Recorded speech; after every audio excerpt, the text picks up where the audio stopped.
Hey everyone, welcome to your podcast, our podcast, the Popular Side Podcast. As always, we have Yinka Yusuf Hello, people. and Akin. Mr. Yusuf, what is Yes, going boss. on? I'm good. Yeah? You're back to. I can see your background is back to usual. Yeah, I got back on Friday. This is how we know Uh, your movement, eh? So we know. This is how we know what you're up to. You know. I need to get one of those virtual background things or just get like a banner that I can tie in the back wherever I am. So Maybe that's what we need to get to. I'm yeah, that would surprised be that our podcast platform provider doesn't have those features actually. so they have something, but here's the thing, it's one of those like Zoom where your head starts, looking Yeah, all funky. So yeah. yeah, I tried it once. I'm like, yeah, this is not good. You look like a Unless ghost. unless we do green screen or what. Yeah, it just seems so unnatural. So I'm like, you know I, I, what? I, I can imagine. Our I audience can gets to be imagine. a part of our lives. That's the fun of doing Yeah, this, that's right? the fun. That's the So fun part of when it. you're in a stadium trying not to get killed in Abidjan, we get to see it. you know, Good when I'm times. in a resort somewhere or hotel somewhere Yeah, or where was I? In a hotel without Wi-Fi somewhere. exactly. That works too. That works Okay. too. That works too. All right. Anyway, how was your week? Week was great. Spent it like I said last week. I was in Montreal, little family thing. It was awesome. That was Montreal is a great city. If anyone has a chance to visit it, people say it's the most European of North American cities, whatever that means. But it's just it's good. It's the food is amazing. Um, the one thing I thought was crazy was we stayed at two different hotels. Long story, but there Mm, was we went to so the first hotel on the first morning after we got there.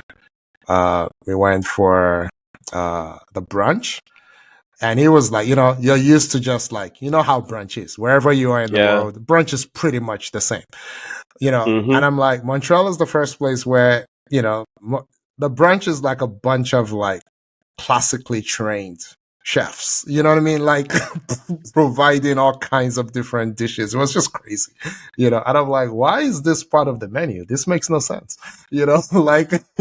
So yeah, but Why? that's Why just are it. you? Why are you complaining? Just eat the damn thing Oh and no, I go. loved Why it. are Oh you? no. I Okay. was So what? just, it was just shocking. Like it Okay. was just shocking to me. Like I'm like, this is like I really love nice, to be positively shocked, right? Oh yeah, It's when this the is. Oh shock is yeah, negative that I have a problem. If it's no, positive shock, oh it come was on, give it, amazing. bring it. Yeah, it was amazing. Like the food was crazy. Everywhere you went, the food was great. So yeah, that was awesome. Um, Yeah. all right. Well, how was your week? Everything good? Everything good. Everything good. There was a protest. This was a week of protests in Lagos. Yeah. So I largely work from home, but it was Okay. still work. Yeah. But yeah, the northern part of the country had some hotspots. But in Lagos, it was kind of yeah, there were some bits and bobs here and there, people protesting, but it Yeah. didn't go south like the north. You see what I did there? Yeah. I see what you did. So yeah, but everywhere is calm now. Back at work Wow. physically on Monday. Yeah, So I don't think I heard about the northern part of Nigeria being a hot spot. no, That's it was, interesting. it Oh wow, was, it I was. totally missed Yeah, that. yeah, it was. Wow. Just it wasn't as bad as the Nairobi one. It's the Nairobi one that got the world's attention. Yeah. Um, yeah, but there were some issues up north with the protests. Yeah. So speaking of Nairobi, we can talk about Mm-hmm. this later when we get to the Olympics, but there are Mm-hmm. some, suggestions that the political upheaval in Kenya Mm-hmm. may have had something to do with their less than stellar performance Are you in shocked? Paris. Are And you I'm not sure? shocked. It is what it is. It is what it I is. mean, if you fail to plan, you plan to fail. How do they say it? Absolutely. It's the same thing Absolutely. with Nigeria, which we will talk about. We'll Yeah, talk about it. yeah. So it's a disaster. But yeah, that's just a sneak peek into what we'll talk about. So Yeah. maybe we should head on straight into it. Let's do it. So first, a jersey check. Okay. I was this close to wearing that jersey that Yinka had on today. Which is from the third shirt from last season, right? Or 2 seasons Was it ago? last season or 2 seasons ago? It may have been 2 I don't seasons even ago. know anymore. Yeah. It's last season. It's last season. It's the Okay, third shirt from last season. It was the third shirt. Yeah. But then my package finally came in. My package of jerseys finally came in. Again, I like to tell on myself. So yeah. Last week you were making fun of me because you got me a jersey that was not the right size. Yeah. So I ordered 2XL, right? But I ordered, they had 2 cuts. One is the fan cut and the other is the player cut. And I'm like, I'm relatively in decent shape. I'm like, let me order the 2XL player cut. Why would you do that? Because I don't like my jerseys to run really big. You know what I mean? Like with like a bag. I don't like that either, right? So I've been waiting for this, and these are really, I don't know where to get them from because I didn't pay like a ton of money for it, but they feel nice, they look nice, the colors are bright, it's really nice, and I didn't pay that much money for it. So we got back on Friday, and it was waiting, and I just grabbed it, and I ordered like 10 of them, and personalized. This is a Saka one, number 7, and it was kind of tight. So I'm like, damn, of course it will be tight. So I emailed them. I'm like, can I get the fan version? They're like, no, sir. You customized, so there's nothing we can do for you. There's nothing we can do. So I'm wearing it tight. So I think I'm just gonna save them for the podcast and not wear them around. Yeah. I don't wear them everywhere. So this is not the one from, I think I can mention our friend's name, from Lekki, right? This is not the package you got from Lekki. No, this is not a package that you sent from Lagos. No, I got that as well. So he actually met us at the airport as we were leaving town because they live 30 minutes away from the airport. So I have that as well. So this so you're back in stock, man. Your stock is way up there. I'm good. Way up there now. I'm good now. I have this is the Rhodes jersey, the away jersey. The one you sent me is the home jersey, and it's beautiful. Yeah, that one fits perfectly. It's beautiful. I'm gonna wear it next week because it's XL fan cut. That's it's 2XL. Yeah, it's 2XL as well. 2XL fan cut. But it's fan cut because they know the fans are way, Yeah. So and the players. Who's the largest player you will ever see play the game? Fat Ronaldo. Hulk or Fat Ronaldo. That's it. Hulk or Fat Ronaldo. That's it. That's it. No, you're right. You're right. You should have done fan cut. I should have done better. I should have done. All right. Talking of jerseys, this is our 27th episode, right? Yeah. And I don't think I've repeated any jersey so far. No. Well, you have 60. So, we already established that you have 60. Based on stock count, that means I have at least 27. 60. Okay. So I've never counted them before. Maybe I'll keep the first time I do a repeat. That's when I'll know I've exhausted my stash. Yeah. Okay. But at least I think I still have a couple to go. I'm not there yet. So I had 60, man. Yeah, I'm sure you have 60. So I went through like a fallow period where because I was mad at Wenger and Arsenal. I didn't buy their jerseys for like a few years. So yeah, so I'm like 10 years. That's the difference between you and I. You're more like, I only buy Arsenal jerseys. I see a jersey, I like it, I buy it. I used to do that. No, I Yeah, used to do that. so So, especially mean, in Italy. There was a time when, Italy is the fashion capital of the world. So there was the absolutely. time in the 90s and 2000s where the jerseys were like really, really We're nice. just And the jerseys were yeah, superb. They were yeah, but superb. other people have caught up now, Yeah, other people have caught up. Anyway, enough All of right. jersey talk. Let's Okay. go into it. Yinka, I come to you today and our audience with a Mm-hmm. heavy heart. Okay. I'm mourning the death of Nigeria and everything sports related in Nigeria. My heart is heavy. So Nigeria went to the Olympics and they might as well have stayed home because we're coming back with 0 bronzes, 0 silvers, and 0 golds. I'm not even sure we came fourth in anything. Did we come fourth in anything? In any final? No, we didn't. Nah, I think the women's long jump or triple jump, we might have been fifth, where we Okay. had Brume and the ladies. I think that's the best we got. Yeah. So Nigeria spent 12 billion naira. I can't do the math. I don't know what that is in dollars. It doesn't matter. It's a lot of money. Allegedly. Allegedly, who knows? Probably $2 got to the athletes out of that. You know where the rest went. And came home with nothing. So I'm sad. I have a lot of ideas for how to fix it. But let me shut up first. You give us your take in general on Nigeria's participation or lack thereof in these Olympics, what that says about the country writ large, how it can be fixed. Just talk, Yinka. Okay. Okay. So for me, our only medal hope, or my only medal hope, was actually Tobi Amusan, right? That's To be 100 fair, meters hurdles. She's the world record 100 meters holder. hurdle, she's Yeah. the world record holder.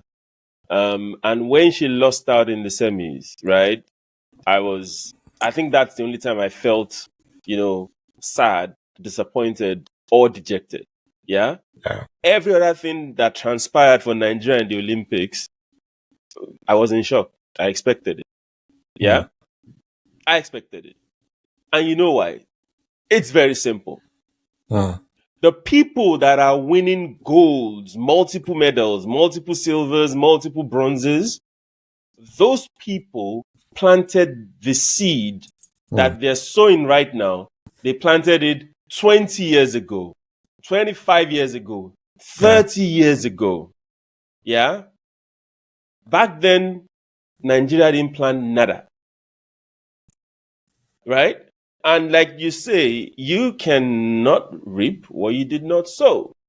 And you and I know a Nigerian musician that says you can't plant vegetables and expect onions or vice versa. It's not possible. Yeah. It is what you sow that you will reap.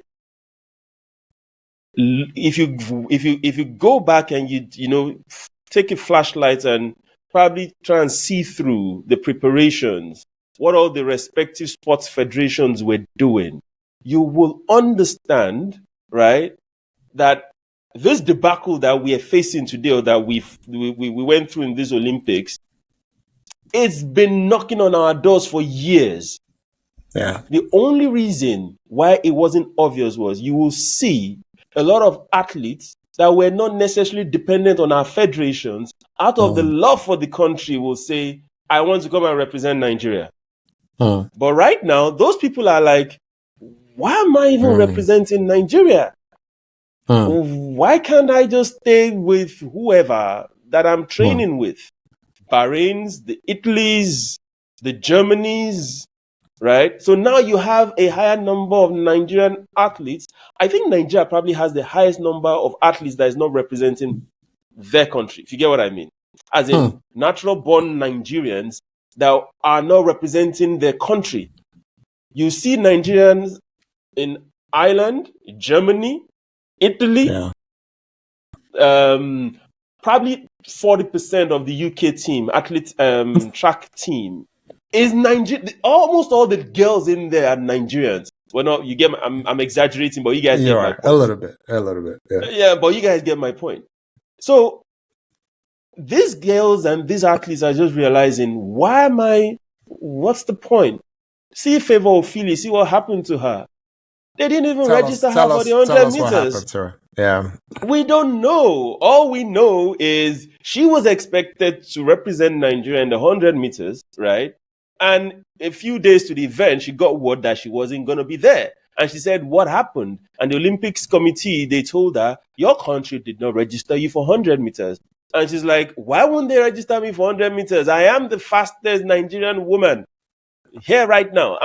If there's any medal hope for Nigeria, it's me.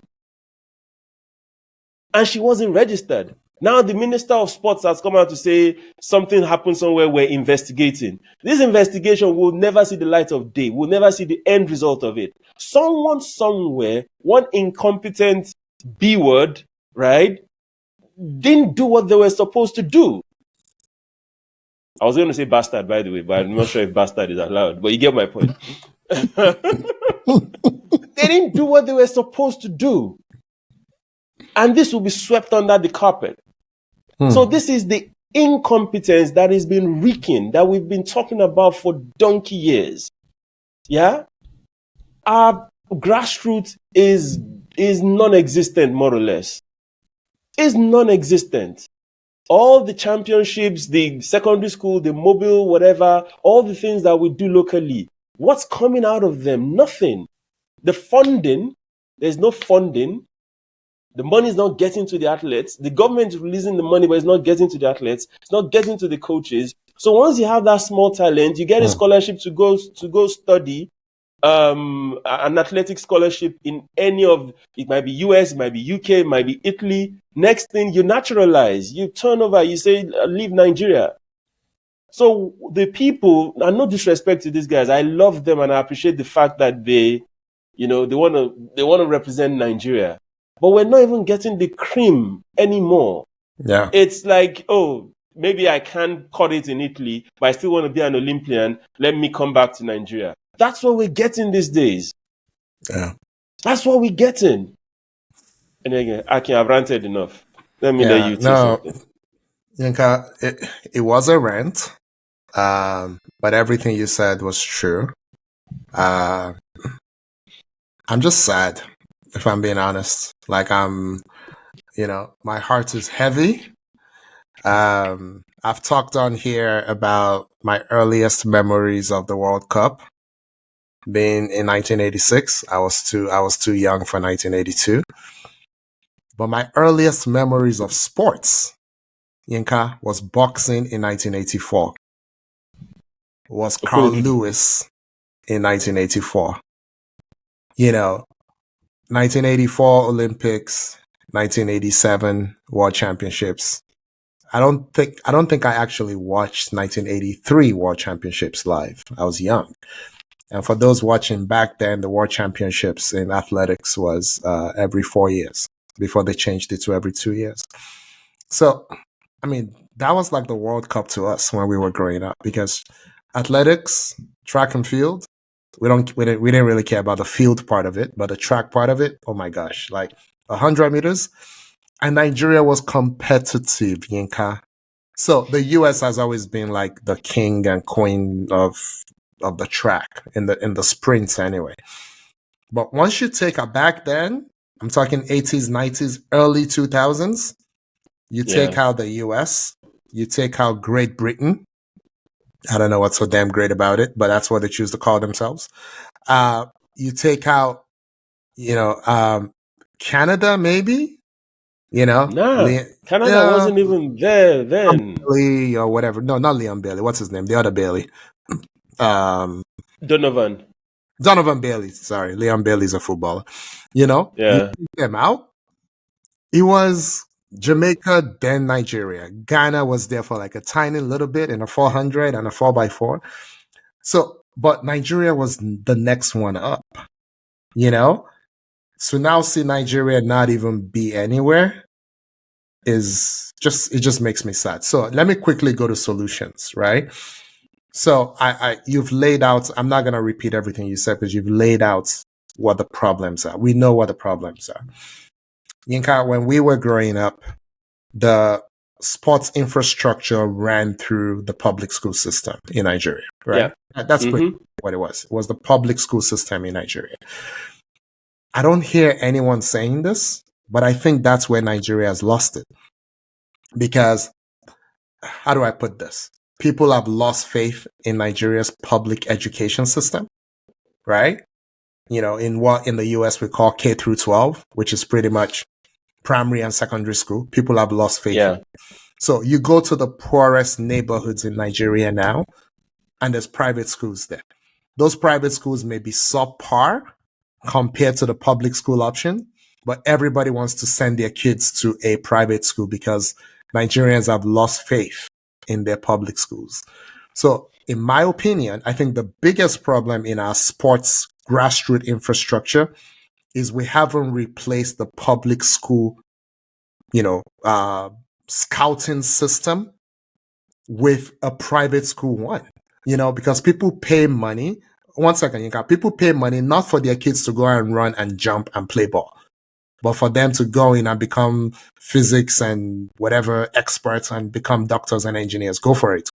Yinka. Okay, I wanted to buttress your point. Yeah. And I'll take it back to you. Have you seen most of these private schools?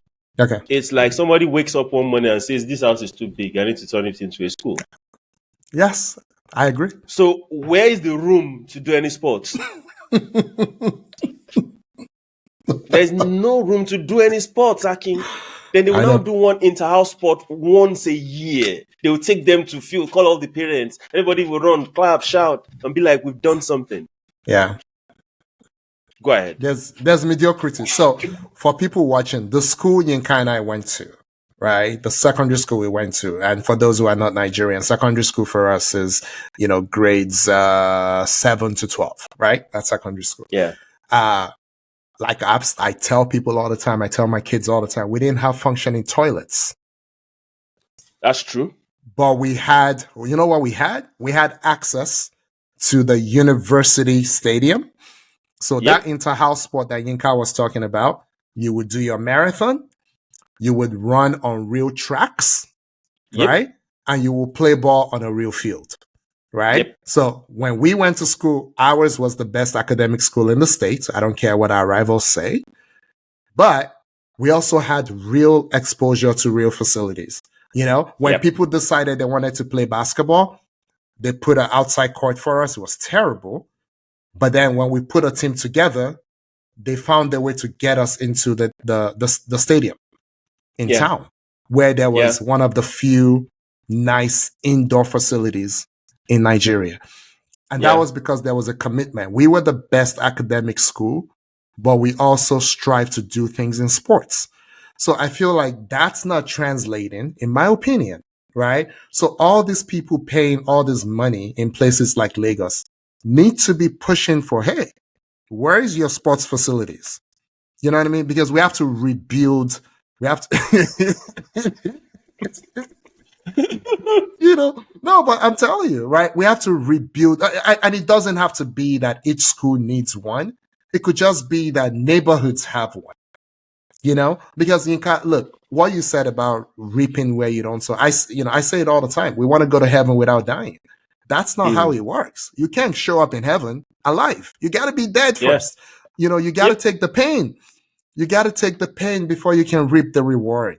And you said something to me the other day that Olympians are outliers to start with, which is true. So I'm not even, but we're microwave society, and you're not going to like me taking it to religion, but we like that microwave. God touched my head and the miracle happened, so we over-index on the miracle of it all. We over-index on the big man syndrome. We want saints. We want a savior. We want a rich man to come and just wipe away all our debt. Literally, we don't want them. We don't necessarily ask our richest people to build institutions and infrastructure. We want them to do giveaway. Exactly. You know what I'm saying? Anything for the boys. Everybody's looking for their next meal. So, Yinka, I'm gonna do a quick segue to what is working in Nigeria. Nollywood, I don't watch it, but it's working. Okay. Afro beats. Okay. I would say social media, content creators. Yeah. I mean, they're doing amazing. Mm-hmm. Nigerian culture has been pretty much, transported around the world via social media. Okay. Yeah. Everybody wants to eat jollof. Everybody wants to eat fufu, you know, It's but fufu, by the you way. know It's what I'm not saying? fufu. It's fufu. It's fufu. Anyway, go ahead. You know what I'm saying? But again, when you think about, let me just talk about Afro beats, for example. You know what? No, let's start with Nollywood. Before Nollywood found its way to Prime, Amazon Prime, and Netflix, they were doing home videos for 40 years, Yeah. right? They were doing stage plays with Herbert Ogunde and all of them for, I don't know, 60 years ago, right? Mm-hmm. Before Mm-hmm. Afrobeats became Afrobeats, you had the Oliver the Cook, you have the Baristas and Collintons, you had the Fela Anikulapo Fela. Kuti, you had King Sunny Ade and Ebenezer Obey. You had them doing things as literal. They were kids at the time when they started, because what did Common say? It's one of my favorite sayings ever. It don't take all day to recognize sunshine. When you're good or great, you're good or great. You don't Absolutely. have to be 70 for the world to know. You know what I'm saying? So these Yeah. people in their relative youth were already putting Nigeria on the map. But I saw an interview with Ebenezer Obey where he talked about up till today, he still practices with his band. I think he says every week. That work ethic, that's why they became great. It wasn't just because of their talent. And I'm gonna end this with a quick discussion on talent. But Yinka, I had a meeting today with let's just call him an older brother type Nigerian guy. Mm-hmm. It was a business meeting. That's where I was coming from before we started recording today. And for those watching, today is Sunday, the 11th of August. Yeah. And we were talking about Barista, the guy who created Fuji music and all that. And I'm sorry for those who don't listen to Fuji. Yinka and I bond on Fuji and we think it's amazing. And he happened to have a personal relationship with Barista. Barista and his son. He was his son's schoolmate. So they had a personal relationship. And he told me something. It was like Kwam One, Wasiu. Mm-hmm. He's had a chance to meet Wasiu before. And he noticed that every time he saw Wasiu listening to music, Wasiu was always listening to Barista. Wow. And he asked Wasiu, why do you only listen to Barista? And he said something like, Onikalo Moriko in Fuji. That is the only one who knows how to, because he was like, you will meet Barista. And the first day he met Barista and he said, oh, what's your name? Said his name. He turned it into a song on the spot. So that's my segue to talent. You can have talent, but what do you do with it? If Barista had stayed as a soldier, he doesn't become Barista. We never get Fuji. You have to put in the work. He doesn't do the world tours he started in the 80s. When people see Burna Boy now, they think Burna Boy was. You think this happens without Barista? You think this happens without Kwam One? So it's you gotta die before you can go to heaven. You gotta put in the work. You know what I mean? And it's hard to make a world champion. It's hard. And you can't look, we're talking about the Olympics, but you can even argue that the Olympics, you need specialized training or whatever. Why are we no longer good in football, Inka? Why are we no longer good in football? But you and I have spoken about this, right? Yeah. So the talent attrition is real, Akin. Yeah. It is very real. Okay? Because people have realized that it is in my best interest not to pursue whatever it is I'm pursuing within this region. It is better for me if I take my talents and I take it out there. The opportunities are bigger, the stage is bigger, the facilities are bigger, better, the funding is there. So I have a better chance. So what we have left in Nigeria is breadcrumbs, not the dough itself, not the bread itself. That's what we're dealing with. Look at all the academies in the UK. They're filled with Nigerian kids You Yeah. watch Arsenal play West Ham, like 50% of the lineup is Adeleke, Ugochukwu. Yeah. So what are we talking about? You understand what I'm saying? People that don't know, Eze is Nigerian. Saka Yeah. is Nigerian. You know, Olise is Nigerian. Olise is Nigerian. So this is what is going on. Yeah. So we're left with breadcrumbs. And I can going back to what you mentioned earlier on, right? You and I, we have a common. We guys know this already. Yeah. At our club, the way stuff works, we've been around for a while, a couple of years now, but the success that we've registered within this short period of time it surprises our competitors back home. Do you understand? They look at us and be like, what are you guys, how come you guys are doing this stuff? What are you doing differently? And it's simple, Akin. There is goal alignment. Everybody in the hierarchy knows this is our objective. This is what we are going to do. And everybody walks towards that objective. Yeah? That's number one. Once there is no goal alignment, you're dead. So that's the issue with Nigeria in general, our sports. The people in charge, their goal is to line their pockets. It's not to get the best athletes on the pitch, on the track for Nigeria. The coach's intent is to coach the best talent. But that doesn't align with what the people in charge are doing. Once there's no goal alignment, you're dead. That's one. Even if there's goal alignment, Akin, and there's no steady funding, there's a problem. So going back to our own whatever as a case study, there's steady funding. Then the third bit is nepotism, Akin. Even the little funding that filters through, that is when somebody will remember, I'm with the labro, I have one junior brother somewhere. And he can play ball, And that's the person that they will put it there because everybody wants their person to be there. So going back to our own case study, you know the way this stuff works. There's no nepotism. You've not called me one day to say, bros, there's one of my younger boys in Umaran, he can play ball. Can he?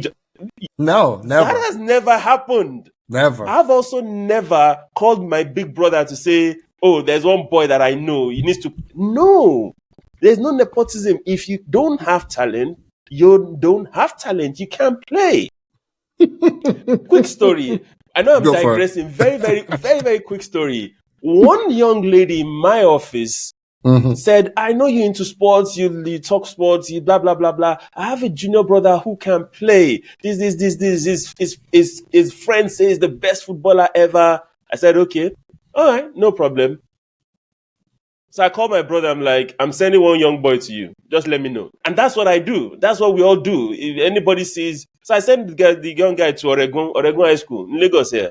Yeah. 5 minutes later, my brother called me and said, where did you get this young guy from? I said, is it as I expected? He said, it's terrible. I said, no problem. Thank you. Oh my gosh. I said, just send him home. I just called my colleague. I'm like, he's in school, right? Tell him to face his studies, Stay in right? school. Oh Stay in my school. gosh. Stay in school. But Akin, that is the problem we have. We don't have goal alignment. Funding is not there. And nepotism would not let us be objective. All right. So, Yinka, just to jump on, let me jump on this thing. Let me jump back on this thing. I'm glad you mentioned Adeleke. You were just throwing a name out there, but there's actually a Rashidat Adeleke in Ireland. And it's so funny because I've been following her for about 5 years. And this is the thing I'm talking about, right? And you're talking about as well. I think she ended up coming, Ireland were fourth in the 4x4, I believe. They were fourth. Mm-hmm. And she's a sprinter. She's not a 400-meter runner. She's a 100, 200 type runner. And Ireland were only fourth in the 4x4 because when she handed the baton to them, I think they were like in second or third place. And that was her. That was her. Nobody else. But I've followed her through the juniors, right? Running for Ireland.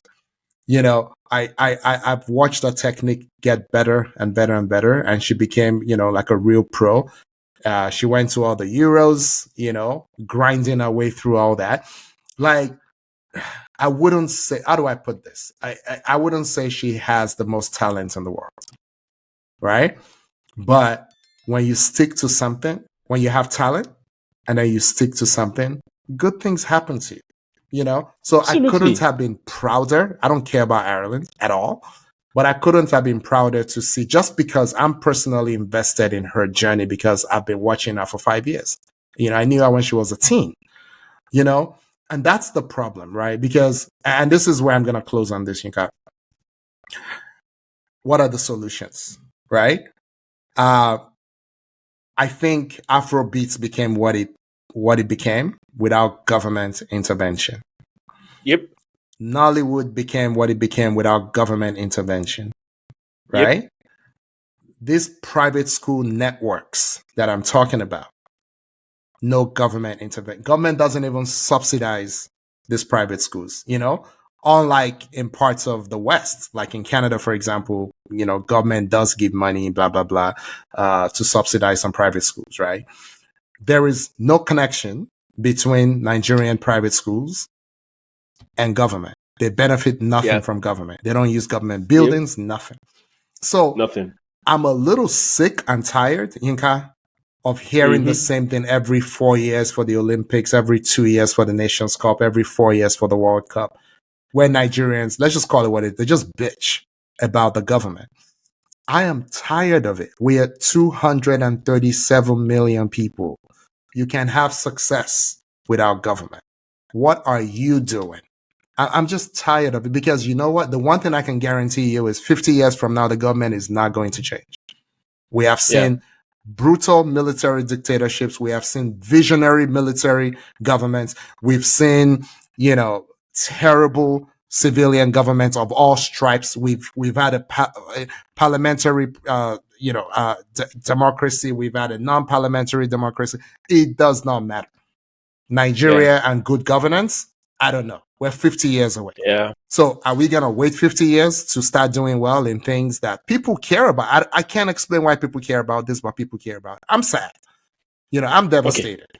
You know, I know you are too. So my thing is, Yinka, what are the solutions? So number one, the easiest one, the lazy one. All the Nigerians around the world need to prioritize Nigeria. Okay? And stop trying to do the easy things. Do the hard things, right? So I'm gonna mess up the saying, but it's something like I think it's like everything you want is on the other end of hard. You know what I mean? Yeah. So everything you want is on the other end of hard. You got to do the hard work. So this is what I would do, Yinka. So say I'm someone like Rasheedat Adeleke, and I'm like, I can run a little bit. If we had 4 Rasheedat Adelekes, you win a medal. Ireland in 20 years would not produce 4 of her. Historically, they haven't. They haven't.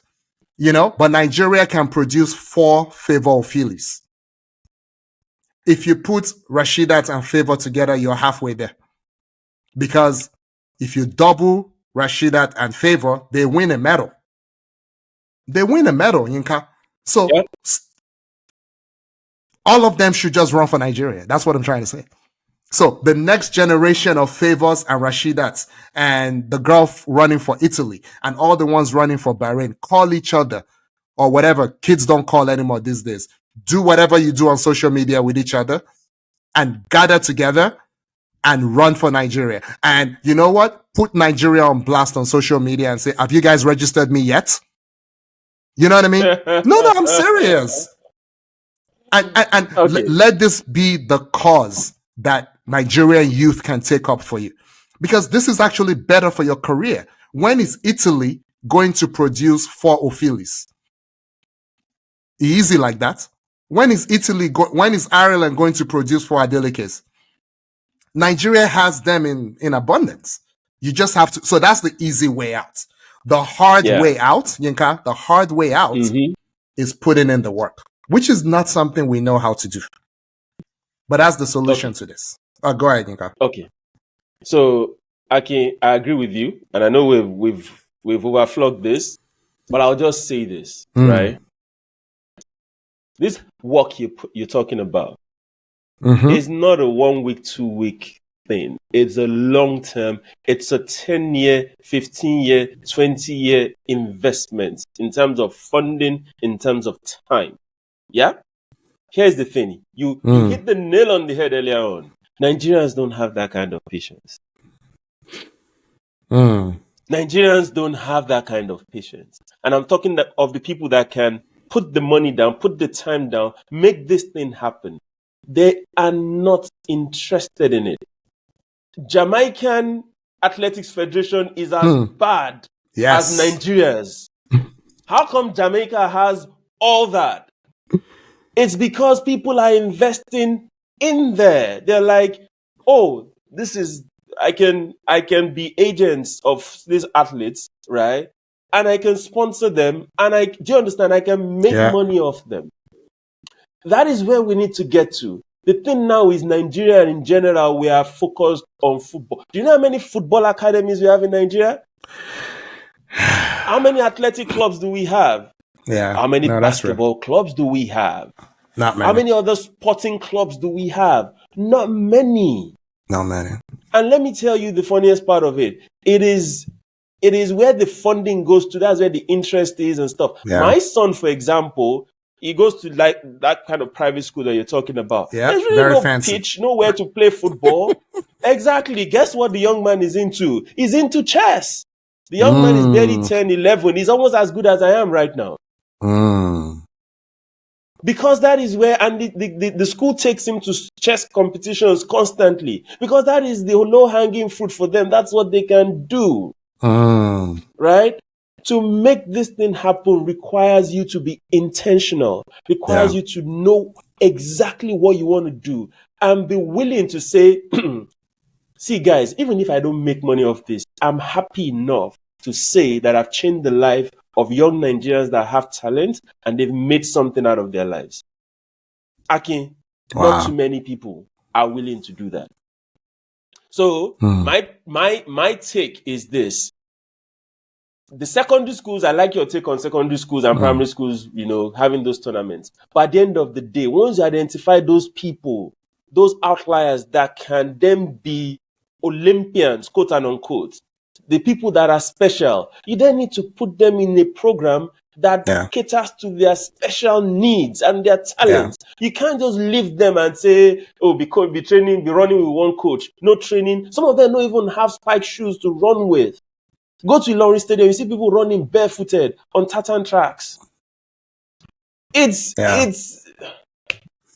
So Yinka, Tobago from Botswana did not have running shoes until 2 years ago. This is a real thing. And you saw what he did. What he did in the 200 is amazing. What he did in 100 is amazing. For me, the story of the Olympics for him is the 4x4. Where he's not even a 400-meter runner. And I'm telling you, 5 more meters, he catches up and they win gold. And he's doing this with 3 guys you've never heard of before. You know what I'm saying? Because you can build a program around special talent. I love what you said about Jamaica. And you're right. You're right about the Jamaican Federation. But you know what they have? They have running clubs, right? So... And exactly. You know what I mean? They have clubs that develop people. All the Jamaicans that we know came from home. I told you what my friend said the other day, that when you catch them young and they leave Jamaica, they don't succeed. When you catch them young and they stay, they become world beaters. And again, to your point about outliers, Usain Bolt is an outlier. But Jamaica had great runners before him, and they've had great runners since Usain Bolt, and that's the result of having a program. They will continue to have. Anyway, Akin, quick segue. Wow. Let's move on from this into the Lyles 200 meter final, right? Yeah. Am I being over skeptical? See, sorry, it's the nature of my job. I'm required to be professionally skeptical, right? Yeah, me too, actually. But I'm calling complete total BS on this COVID nonsense, right? I am calling complete BS. These guys screamed out of the tunnels like someone that didn't have COVID. Now you finish the race and you slump and you're like, oh, I have COVID. I mean, come on, man. Okay. So you got. Come on, man. So number one, he claims that he ran the semifinals with COVID, having tested positive for COVID, right? So I think this has to put into question the protocols around COVID. Why were Exactly. you allowed? Why were you allowed to? Not run. only that, he's shaking hands. Now I saw him. He was masked in the warm up for the final, and maybe even the semifinals. I'm not sure, but was masked, right? And we're wondering why was he masked? But then after running, he's shaking hands with people, which is, I'm like, that's not really cool. Hugging, if you have hugging COVID, people. hugging people. I'm like, why are you doing that? But it wasn't just the screaming. It was the jumping up like a jackal coming out of tunnel, jumping way up. I'm like, shouldn't you conserve your energy? So exactly. Yeah. So, but you know, he embarrassed himself. And then yesterday he posted on social media, he posted his negative test saying, oh, I'm COVID-free, people. And I'm like, it would have been more helpful if he had posted your positive test in real time before running. Exactly. Before running. You know, but I don't know. Did you see what Tabogo said at his press conference? Yeah, that you don't need to. You take it. Yeah. I heard so what they said. asked him, they're like, "Oh, are you now the face of athletics, whatever?" And he's like, "I cannot be the face of athletics. You know, I'm not brash. I'm not arrogant and brash and loud like Noah Lyles. So he's the face of athletics." I thought I was, for a 21-year-old, I'm like, so much wisdom. I was so proud of the guy. So much wisdom. It shows that his mom, God bless her soul, yeah, the mom taught him well. Yeah, I couldn't have responded better than that. Absolutely. And he said it without changing the expression on his face. I thought I was blank face, completely blank face. Anyway, okay, so let's move on from track and fields. Okay, so we're done with track and field. Nothing else we want to talk about. Let's move on with track and field. Yeah. Yinka, so let's talk about football real quick. Let's talk about football women real quick, right? And I think in the interest of time, let's just talk about the finals and who won the bronze or whatever. So the final, so Brazil surprised me in this tournament, Brazil women, right? Because their first match was against Nigeria. They were not good, right? Nigeria did all the playing. Brilliant moment from Mata. Brilliant assists. You know, they score. Nigeria did all the playing. Brazil did the scoring. And then, so I think they scored 3 goals in their first 4 matches, or 4 goals in their first 3 matches. I can't remember. And then something along those lines. Yeah, then they got to the semifinals and blew the doors off of Spain. You know, scored 4 goals against Spain. And I'm like, where is this coming from? And then they got to the final and played like they came to beat up on the US. That first half, Yinka, if not for the US's goalkeeper, I think the US might have the best goalkeeper in the world on the women's side. Probably. She made like 2 point blank saves that she had no business making. I don't think the Brazilians were clinical in front of goal, but either of those 2 goals go in, that's it. The US didn't look like scoring. And then the US, broke out, scored a goal that was just onside. And that was it. As you would say, Yinka, that was curtains, because that was just before halftime. Brazil came out in the second half. Marta came in, but I felt like Marta was trying to do the hardest thing possible instead of doing the simplest. And I'm like, at 38, Messi does the simple things. Messi doesn't try to do the difficult thing. That was really confusing for me. I'm like, why are you trying to do the most intricate footwork when a simple 1-2 would have sufficed? It was very confusing. So I'm going to say it. You remember Mr. X from last week? He said this. Yeah. He and I both agree on this.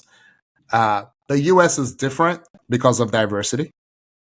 The U.S. is different because of the all-black front line. And Germa is the truth. And Germa at the back.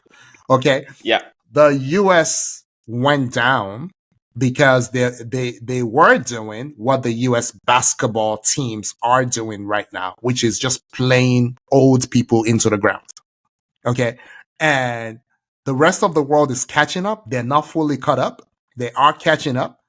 And I think the biggest 4-year leap I've ever seen was, I've said this before, was between 2019 and 2003 in women's football. And Morocco women, are the number one exhibit of this. They went from not having a program to doing really well at the World Cup. I've never seen that before. So the world is catching up. The world is not caught up.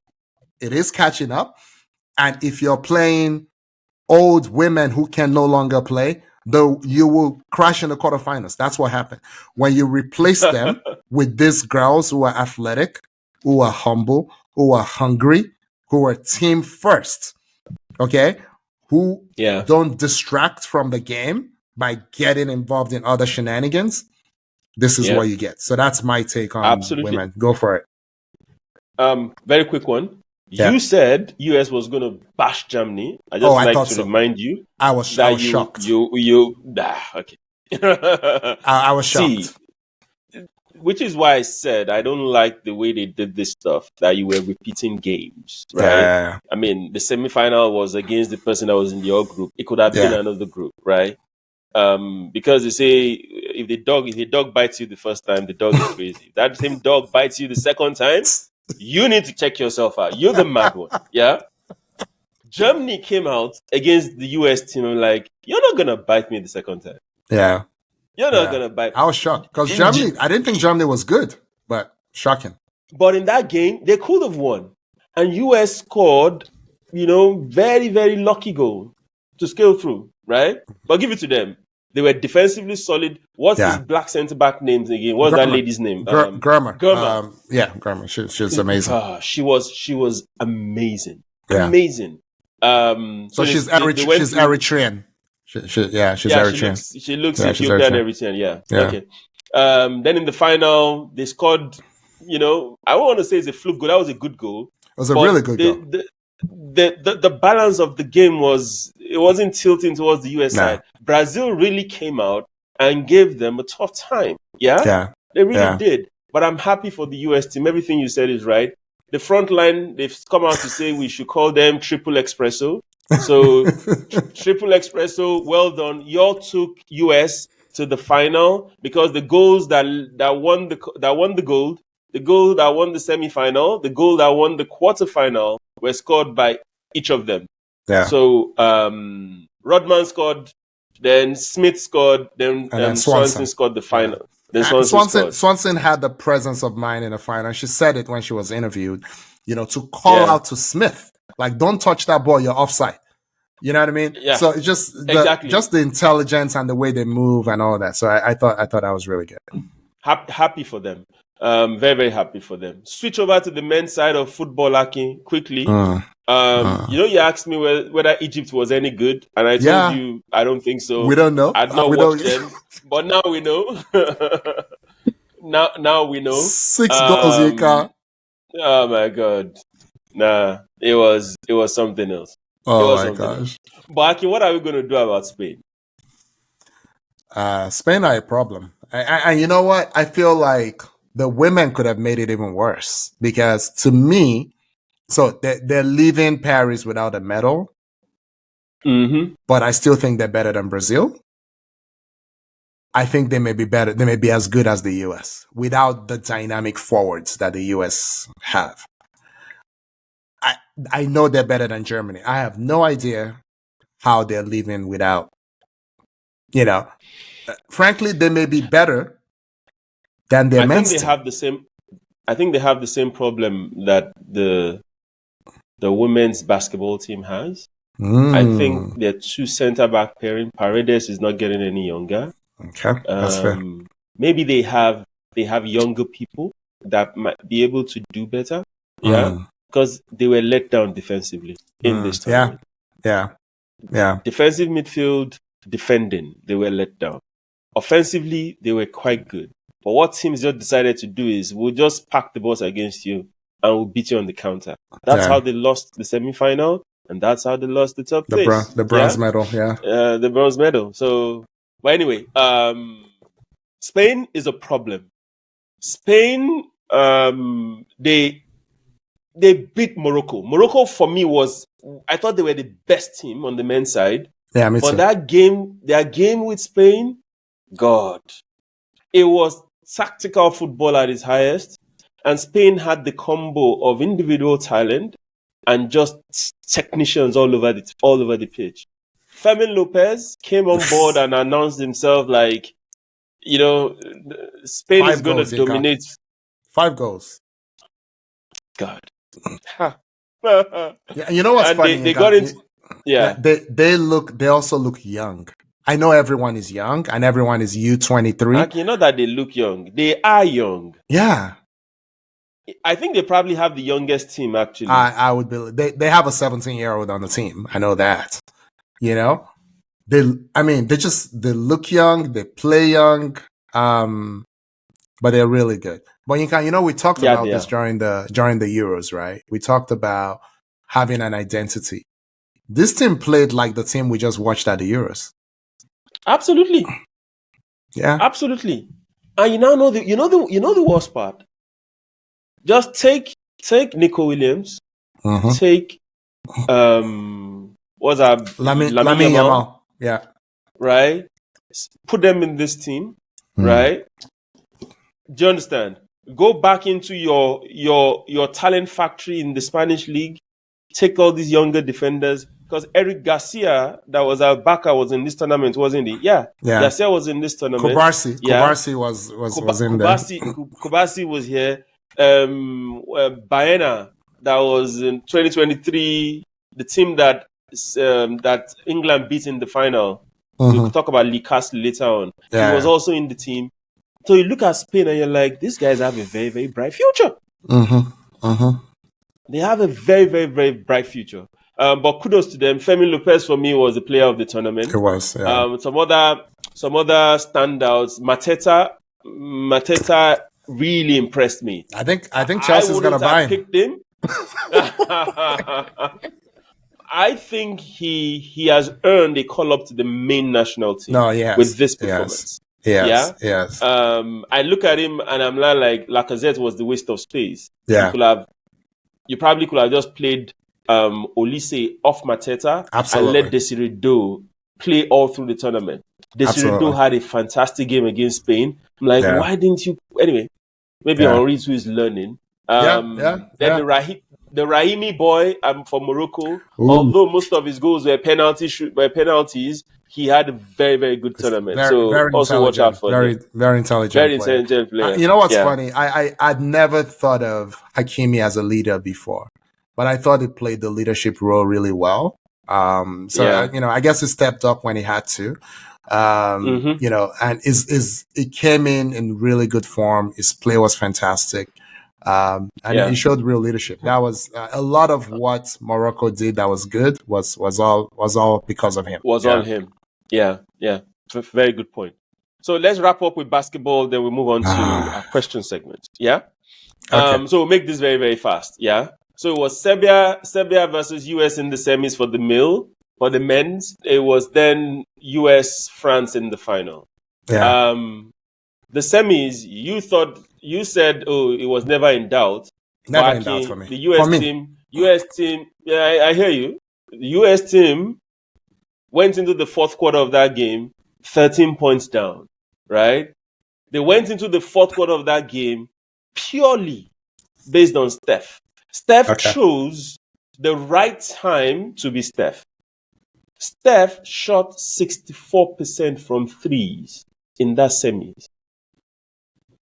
If not for Steph Curry, right, Serbia will have won the game.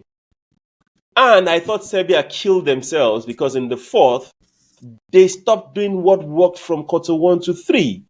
What worked was get the ball to Djokovic. What's his name again? Jokic. Joker, right? Jokic, yeah. Jokic. Get the ball to Jokic in the post. When they double him, he dishes it out to you guys. You move the ball around. Someone is eventually free on the 3-point line. And it's a simple catch and shoot. They were knocking down threes. They were spamming threes like no man's business. Then you got into the fourth quarter and you guys wanted to be the hero. And you stopped playing the way you were playing through 3 quarters, right? The fourth quarter was 32-15 in favor of the US. I thought it was a combo of Steph's brilliance and Serbia's suicide, if I can put it that way.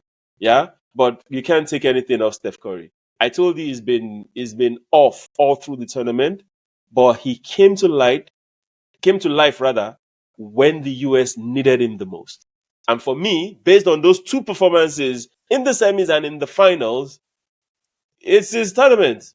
Bron can say whatever he wants to say. It's Steph's tournament. He's, for me, the player of the tournament. Yeah? Take it away. Are you done? I am. Okay. So I hope the people watching are really listening, because I'm about to say something profound. Yinka, Go ahead. the US did not break a sweat in this tournament. Oh, come on, man. Yinka did not break a sweat. Yinka, there's nuance I to this. disagree with you. I know you do. I totally disagree with you. But I think when I'm done, you will have no choice but to agree. So go ahead. Let's say this. We both agree that the US does not have a coach. They have a cheerleader. Okay. So this the US came on vacation. This is holiday for them.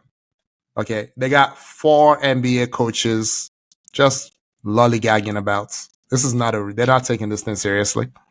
Okay. I can talk about the Serbia game. I agree with every other game, right? I'm getting there.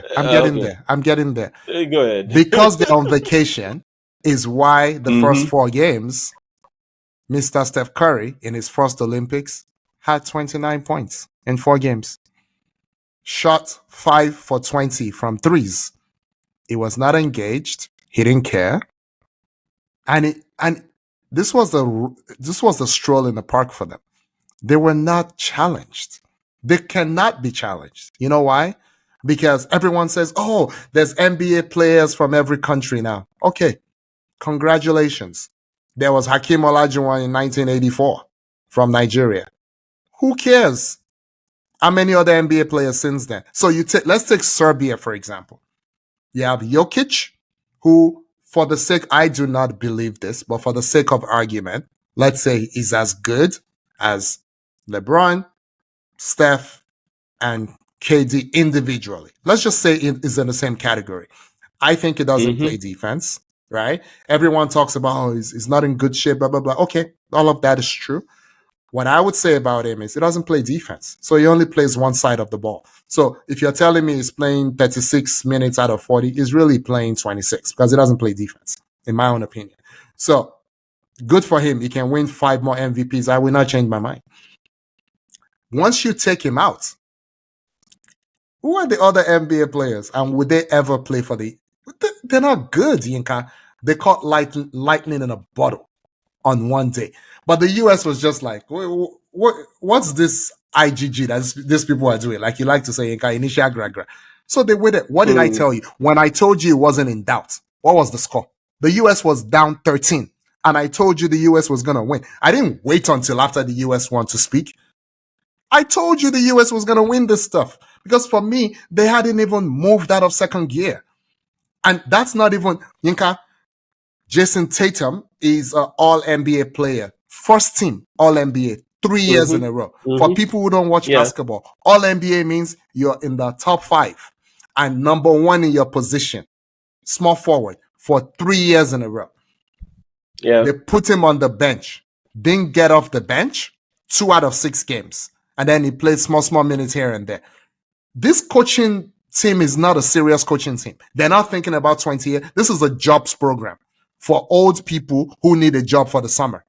That's what this US thing is. There are 4 coaches who have nothing better to do.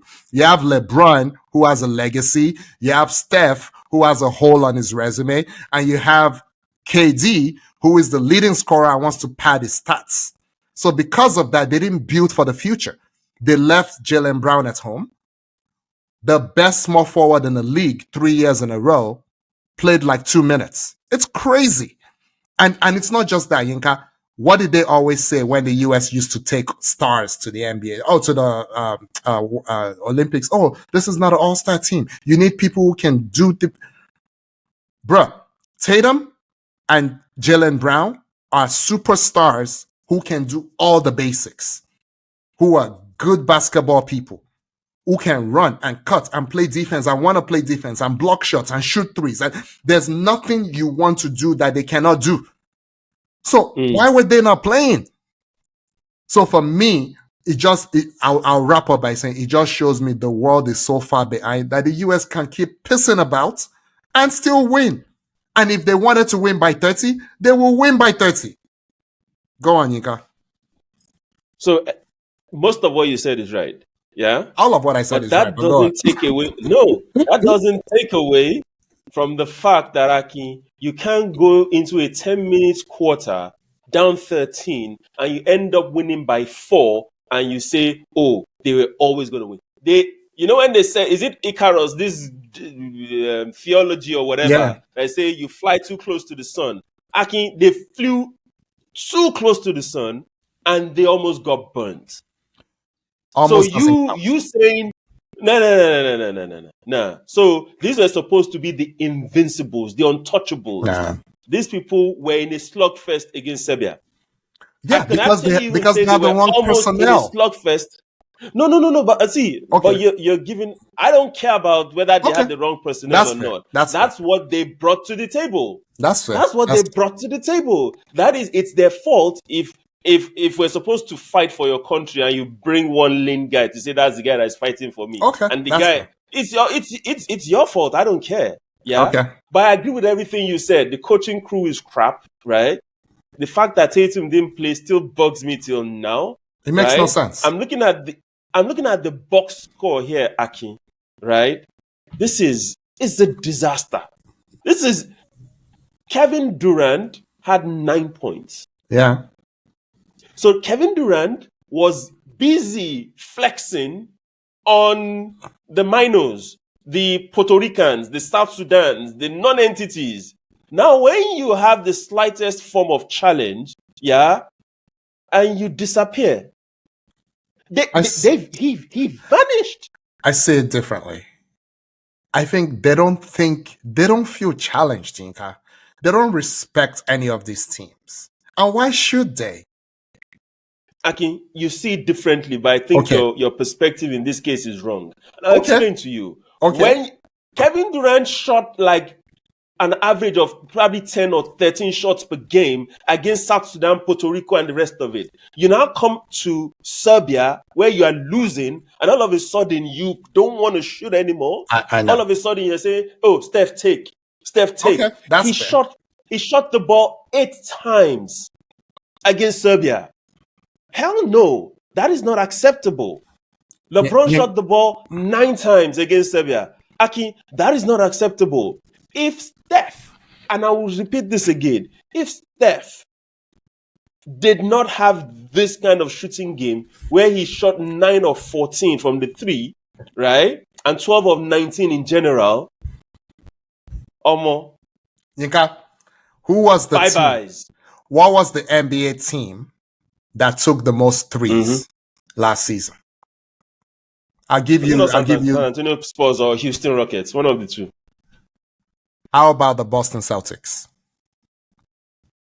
Yeah. Sorry, it was the Celtics. How about the Boston Celtics? Again, Jaylen Brown, who they left at home, Jason Tatum, who they refused to play. Hold on, Yinka. If Kevin Durant, who is playing in Jaylen Brown's position, ostensibly, right? If he's not doing well, why don't you put Tatum in? Why hadn't you been playing Tatum from the beginning?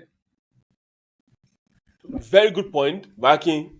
I don't care about that. This is who you brought to the fight. Okay. Who you brought to the fight.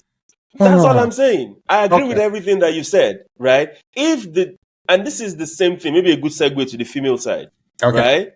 All of a sudden, a lot to say about that. The female side, right? The US struggled to beat France today. We knew that. It was an eyesore. And you and I were chatting when we were watching. I'll hand it over to you shortly. And I'm like, this is crunch time. And who's their Where's their starting backcourt? In back braces They on the sat bench. in back braces with t-shirts on the bench. Diana Taurasi cumulatively in this whole tournament, did she play up to 10 minutes? Did she score up to 10 points? No, I think she played 15 minutes the first game. I don't know how much she played after that. But she played 15 minutes. Okay. So that means she had triple singles all through the tournament. So, okay. So anyway, here's the thing. Take it away. The difference between the men and the women. So, number one, my global point is this. The U.S. is way ahead of everyone in basketball. I don't watch every sport, so I don't want to be too bombastic in what I say. There is no other major sport where the country in the number one spot is that much ahead of number two. Right? The only way the US can be challenged is if the rest of the world is allowed to aggregate their best players and put a team together to play the US. Because even Yinka, Shai Gilgeous-Alexander was an All-NBA player. He's playing with mostly NBA players for Canada. If the US showed up, Canada would lose by 30 points. Okay?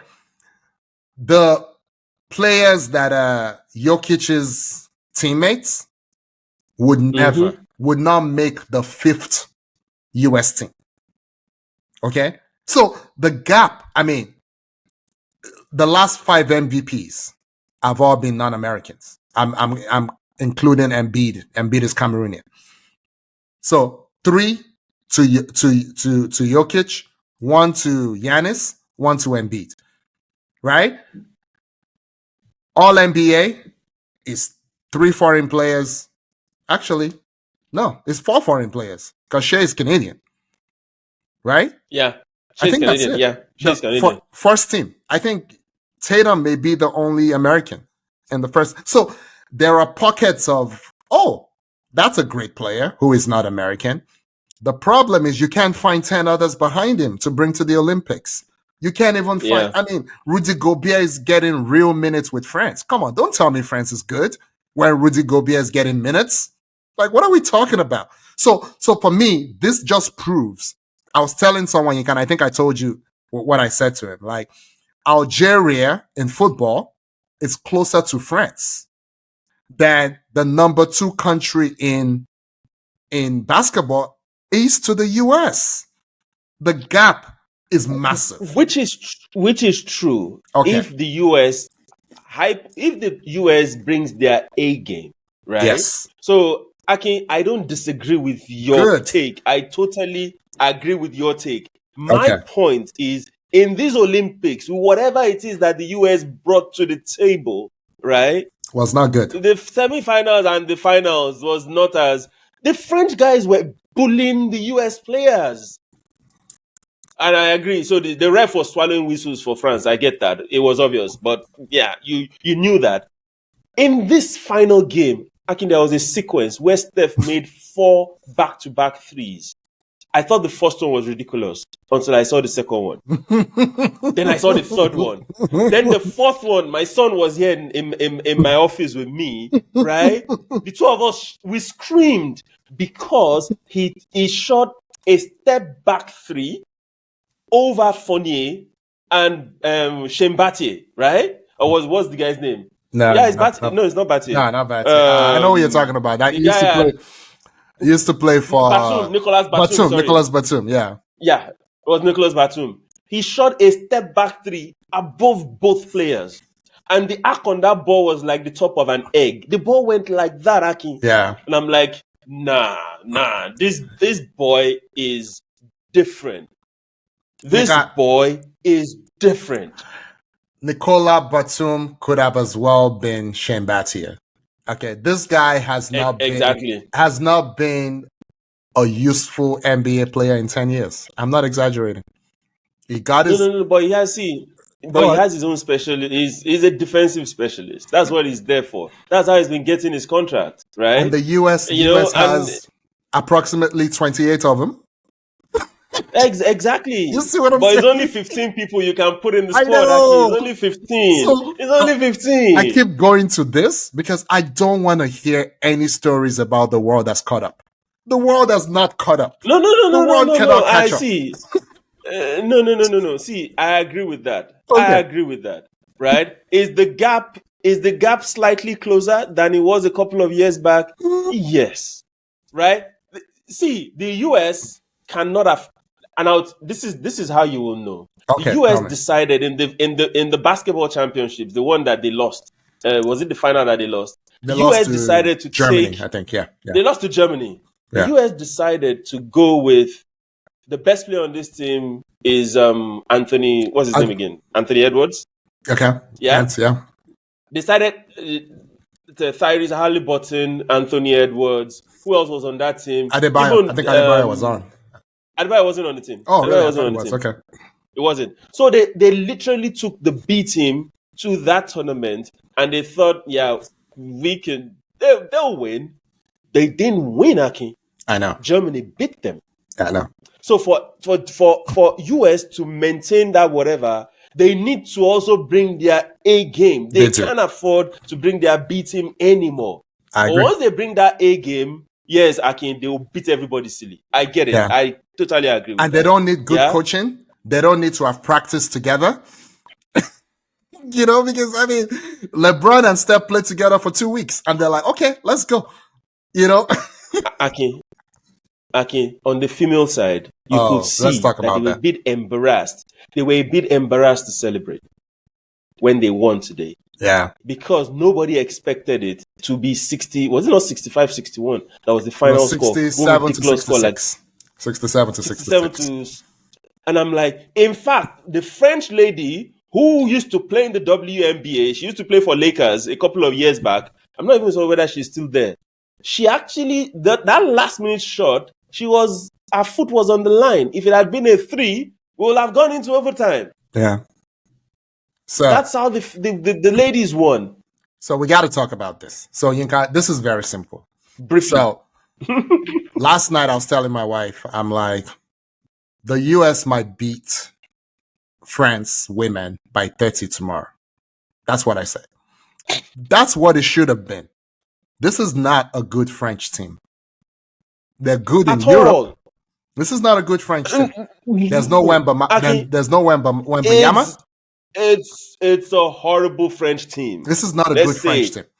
So here is the problem. Look, Yinka, I think I can say this because I'm a sports fan and I'm a feminist.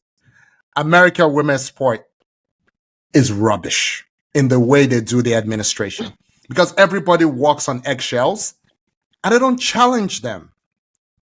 What is Diana Taurasi doing on that team? She's almost LeBron's age. She's 42. LeBron will be 40 in December. But LeBron is still a top 10 player. Diana Taurasi cannot play anymore. Like physically, she cannot play. Physically, she cannot move. And then Gray. Was it Gray that was out for 6 weeks, the first 6 weeks of the season? It was Gray. Gray looked heavy. She looked leggy. She looked awkward. She couldn't make turns. She looked unathletic. She just looked like she didn't belong. So Akin, so here's where I have a big problem with this stuff, right? When the chips are down, you now have to call on Kalia Cooper that you've relegated to the bench all through. You called on Jackie Young that you've relegated to the bench all through. Who fouled out today? You called on Kelsey Plum, who fouled out today, by the way, because it was a war out there. You called on Kelsey Plum. Where are those people? Griner was on the bench. So Griner is another one that should not have made that team. I'm sorry. She shouldn't have made that team. She's not in great basketball shape. They were playing when you were playing against the Nigerias, the lesser teams. You were putting these people on the display to say these are the good players. Now there's a bit of adversity and they're nowhere to be found. Bruh, Plum was bullied today. She was because she's small. Stood up to it. I know, but she was bullied today. The French had a plan for her.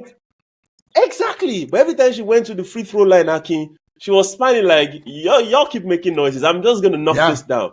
And she knocked down clutch free throws after free throws. Same thing with Kalia Cooper. That was relegated to the bench all through. So they should learn from this. They should. But like you said, it might never happen. So it's not quite the same, the men and women, but it's similar. Okay? It's about personalities. They keep telling us it's about the team, but that's a lie. Because if it was about, people are challenging me now because I said Steph should not have made the team. Steph should not have made the team. I don't care that he came good in 2 games out of 6. Steph is old. Steph is 36. Steph is the same year as Mikel Obi and Messi. Okay? So Steph should not be making his Olympic debut at 36. This is not a jobs program. You know what I mean? Like, everything Steph can do, nobody can shoot like Steph. Don't get me wrong. There's someone else younger who can do it. So are you building a program or are you padding resumes? So this was a CV padding exercise for America. But sadly, there is no one good enough to challenge them. So they get away with it. There's no one good enough. There's no one remotely good enough. Because even LeBron, what's LeBron doing there? You know, because if you still need LeBron, like I understand why Messi is still on Argentina, because Argentina has 50 people. You know, they're not Brazil. You know, if there's no 38-year-old on the Brazilian team. Okay, and when Neymar is 38, it would not be on the Brazilian team. But Argentina doesn't produce as much talent as Brazil does. You know what I'm saying? So, but Yinka, this game was calling for Arike Ogunbowale. Absolutely. A microwave. Absolutely. Who can score from anywhere. Who doesn't need anybody to make points for her. She can create her own shots for herself, Akin. She can run through screens. She's strong enough to get through anything. She makes her free throws. She can do anything. And she's carried the team before, and she's carrying the team right now. Which is why Copper had to play, because Copper was the only person on that team that can create her own shots. Exactly. So why did you keep the young lady on the bench all through? Okay, I'm not done, Yinka. I'm not done. Hold on. So this game was screaming for Arike Ogunbowale. Okay? Yes. I'm sorry. Brittany Griner is not in basketball shape. So Aaliyah Boston should have been there instead of her. Okay? I agree. And if not for Asia Wilson today, like honestly, she's the reason they won. Steph was the reason the men won. Asia Wilson was the reason the women won. She played the defense. She did all the rebounding. She made the free throws. She scored. You know, the offensive rebounding, though, people are going to forget about that. You know, when France takes their eye away, off the ball for 2 seconds, she grabs everything. So she's the reason they won. But why are you letting her play 1 against 5? Because everybody else sucks. Yep. You know, so this game was calling for, I'm sorry, Caitlin Clark.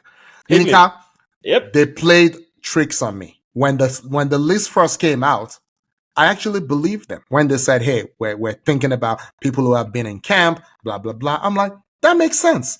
And then I'm like, wait. Taurasi at 42, what are we doing? Chelsea Gray, injured, hasn't even played a WNBA game. But then I'm like, okay, maybe Caitlin Clark is not the first in line. Maybe Angel Reese is not the second in line. What about Arike Ogunbowale? Why is she not there? You know, at the time she was averaging 26.7 points per game. In a 40-minute game, Yinka, not 48 like the NBA. 40-minute game. She should come and play for Nigeria, beg. You know, okay. I think we've overdone this, but that's my take on.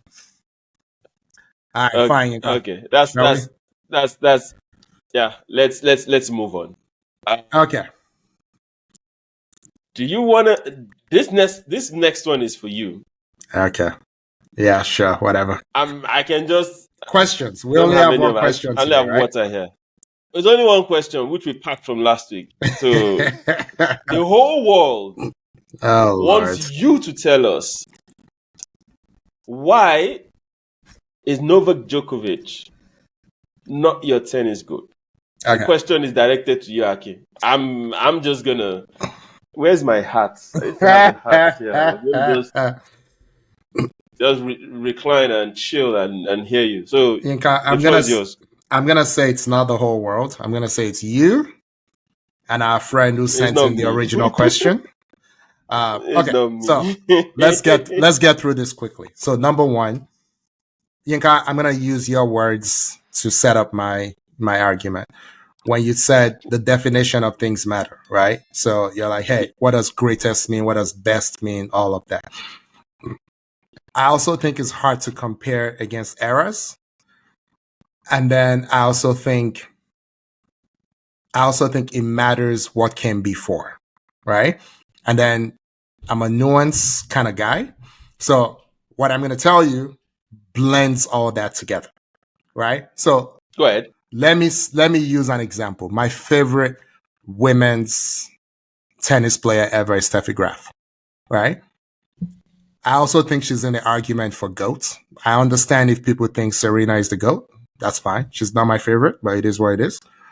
But as much as I love Steffi Graf, she probably doesn't win 22 if Monica Seles hadn't been stabbed in Monica Seles's prime by a deranged Steffi Graf fan, right? So these are the nuances of the situation. But across eras, across surfaces, I also look for, could you have done it if you were born 10 years earlier, 20 years earlier, 10 years later, 20 years later? We know that Steffi could have done it. We know Steffi was the most disciplined athlete on the tour. You know, there were legendary stories about her dad being really hard on her and, you know, she didn't party. To the point that when she and Andre Agassi got together, everybody was like, whoa, the party boy and Steffi? Like, where did this come from kind of thing? But this was Agassi later in life when he had cut off the hair and stopped wearing the stonewashed jeans and all that stuff, right? So that's my example of nuance, you know, like without that stabbing incident, do you have the same career? But you did the best you could with your career. So good for you, you know? And for me, I don't move Serena ahead of Steffi because Serena won one more Grand Slam. At the same time, I don't buy this Margaret Court situation, who is like a raging racist, by the way. I don't buy that she's in the conversation. She is not in the conversation for me. I don't care that she has 24 Grand Slams. I understand the nuance that for half of tennis history, people didn't even travel to the Australian because it was too far. You know, see, us modern fans don't even think about that. There was a time when jumping on a plane was not as easy as it is today. You know? So back then, people didn't even go to the Australian because it was so far out. So yeah, she loaded up, Margaret Court loaded up on Australian Opens. Good for her. I don't care, not one single bit. She is not in the conversation for me. And she has 24 Grand Slams. So for me, Grand Slams alone do not tell the story. Okay, having said that, let me tell you what I wrote down. Okay? So these are the people, in my opinion, that are in the conversation. So I'm going to start with Djokovic. Djokovic is in the conversation, right? I would be dumb to say he's not. I'm not a fan. I don't like him in any way. But he's in the conversation. Why is he in the conversation? Is Grand Slam dominance, right? So he has more Grand Slam titles than anyone in history. But tennis, in my opinion, tennis greatness is not defined by numbers only, but good for him. You know, but he, you know, like you've pointed out to me, he has a better head-to-head against his two closest rivals, both Nadal, which is hard to do. Nadal is probably the most competitive of anyone we've ever watched. So if you have, I mean, you know, so, but he has a better head-to-head against Nadal and against Federer, right? So, which is hard to do. Yeah. When he gets injured, it springs back up. You don't want to get into a 5-setter with him. You know, he plays clean. His game is clean. When he has a weakness this year, he doesn't show up with the same weakness the next year. He cleans up his stuff. You know, if you're asking me who is to build a tennis robot, it will probably be him. You know what I mean? But no, is not my greatest, because again, this is how I define greatest. Like, you need to influence everyone, the people watching you, the next generation. I'm going to say like a few things. So number one, just very, very, very fine details, right? And I wrote this down because I didn't want to forget it. Give me one sec. I feel like when Federer is my GOAT, by the way, if that wasn't clear. When Federer was of course, up, it's obvious. Okay, so Federer caught the tail end of the last generation, right? He caught that tail end, and then he caught the prime of Djokovic. Djokovic is only slightly younger than Nadal, but his prime came later than Nadal's prime. That happens sometimes. Yeah. You know? So that happened. Federer kind of, but I will be fair and say, in a way, Federer also benefited from his prime being Sampras is gone, Agassi is gone, and Djokovic isn't ready, right? So Federer, and Djokovic and Nadal were not ready. Nadal was ready earlier than Djokovic, even though he was only a year older. You know what I'm saying? Yeah. But Nadal was only ready on clay. On clay. On clay, yeah. Right? Yeah. Every other tournament, it was Federer's to lose. Yeah. Right? So for me, except for clay. Yeah, I would say Djokovic had this is a minor point. He had a slightly easier path, in his peak, because by then Federer was past his prime. Nadal was beginning to struggle with injuries, right? But Federer, on the other hand, in his prime, had a prime Nadal and a strong emerging Djokovic, right? So it is what it is. But I can make a case. So let me quickly make a case for Djokovic, just to wrap up the case for Djokovic. The numbers are there. Doesn't get injured. When he gets injured, he bounces back. He's a tennis clinic, running and walking. He does everything. Nobody does everything perfect, but he's amazing.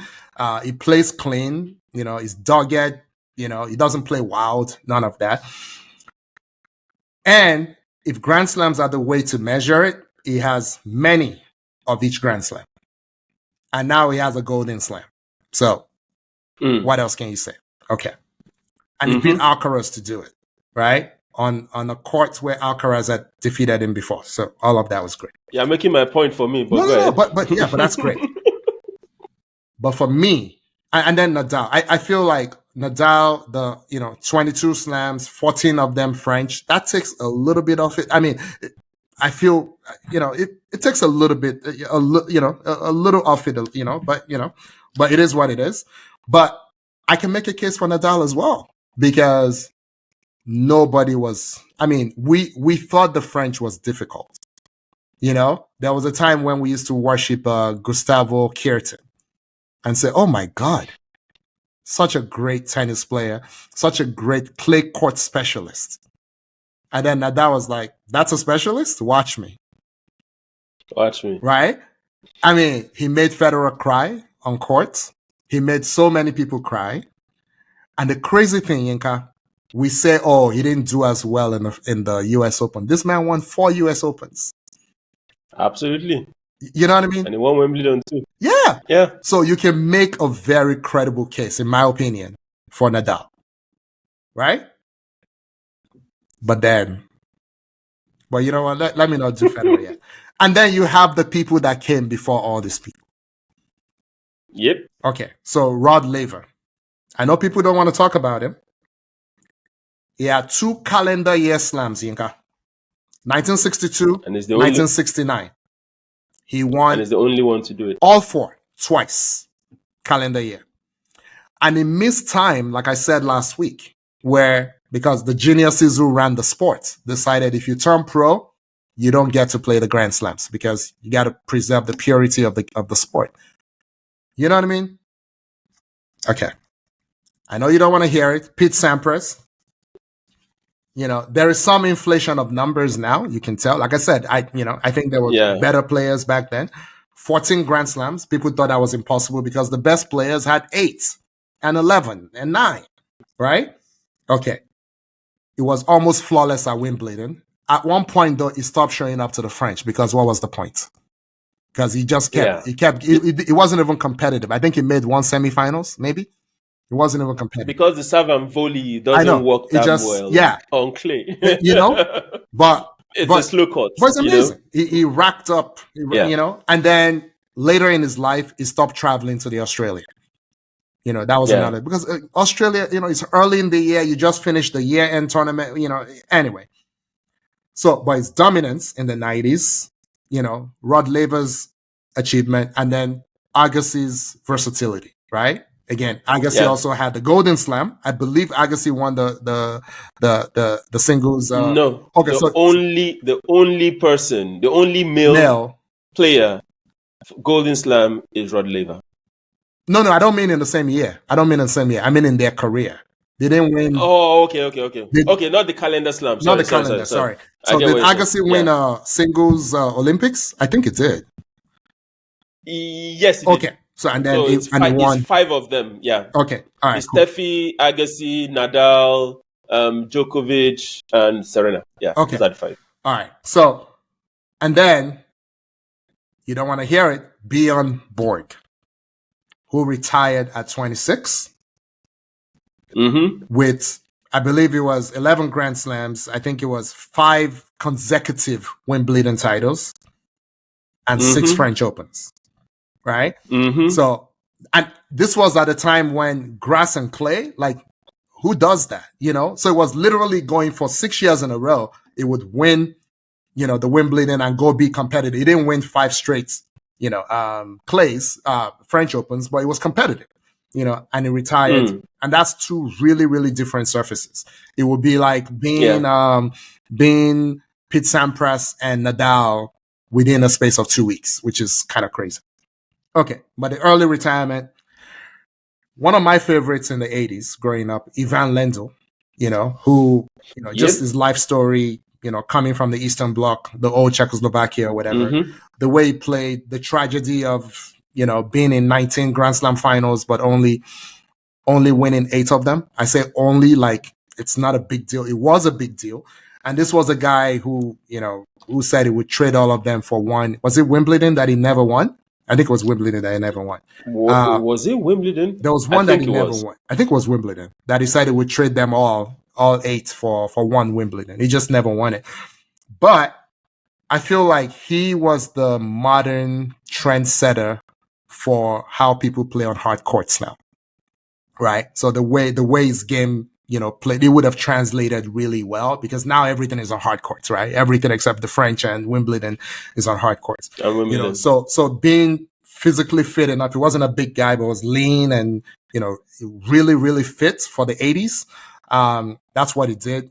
Ken Rosewall, I'm not gonna go too big on that, because again, like Rod Laver, he also was pushed out of, you know, of the Grand Slams. So he was playing the Pro Slams. He won a bunch of them.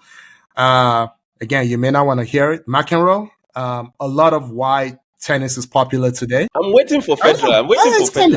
Let's talk about Federer. Don't talk about the people that know you're good. Talk about Can Federer. Can I finish? So a lot of why tennis is popular today, especially in the West, is because of McEnroe. You know, and not just that, he played a lot. He played and won a lot of doubles as well, and mixed doubles, right? And he talked a lot of smack. It did. You know, I think he won 9 double slams. I don't know how many mixed he won, but he won 9 doubles Grand Slams, and I think he won 8 singles, right? Okay. 7. He won 7. Sorry. I said Lendl was one of my favorite. Jimmy Connors is another favorite of mine. I think he still has the ATP Tour record for number of wins on the ATP Tour.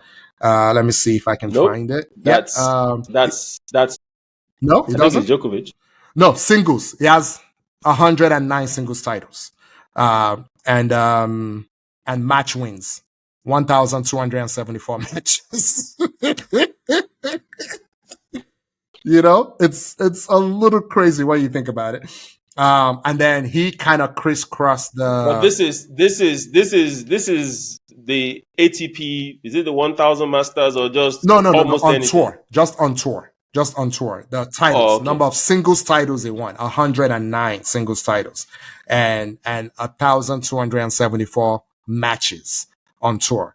And he was old enough to have played the not quite professional era and the fully professional era, so he had success in both. Yeah.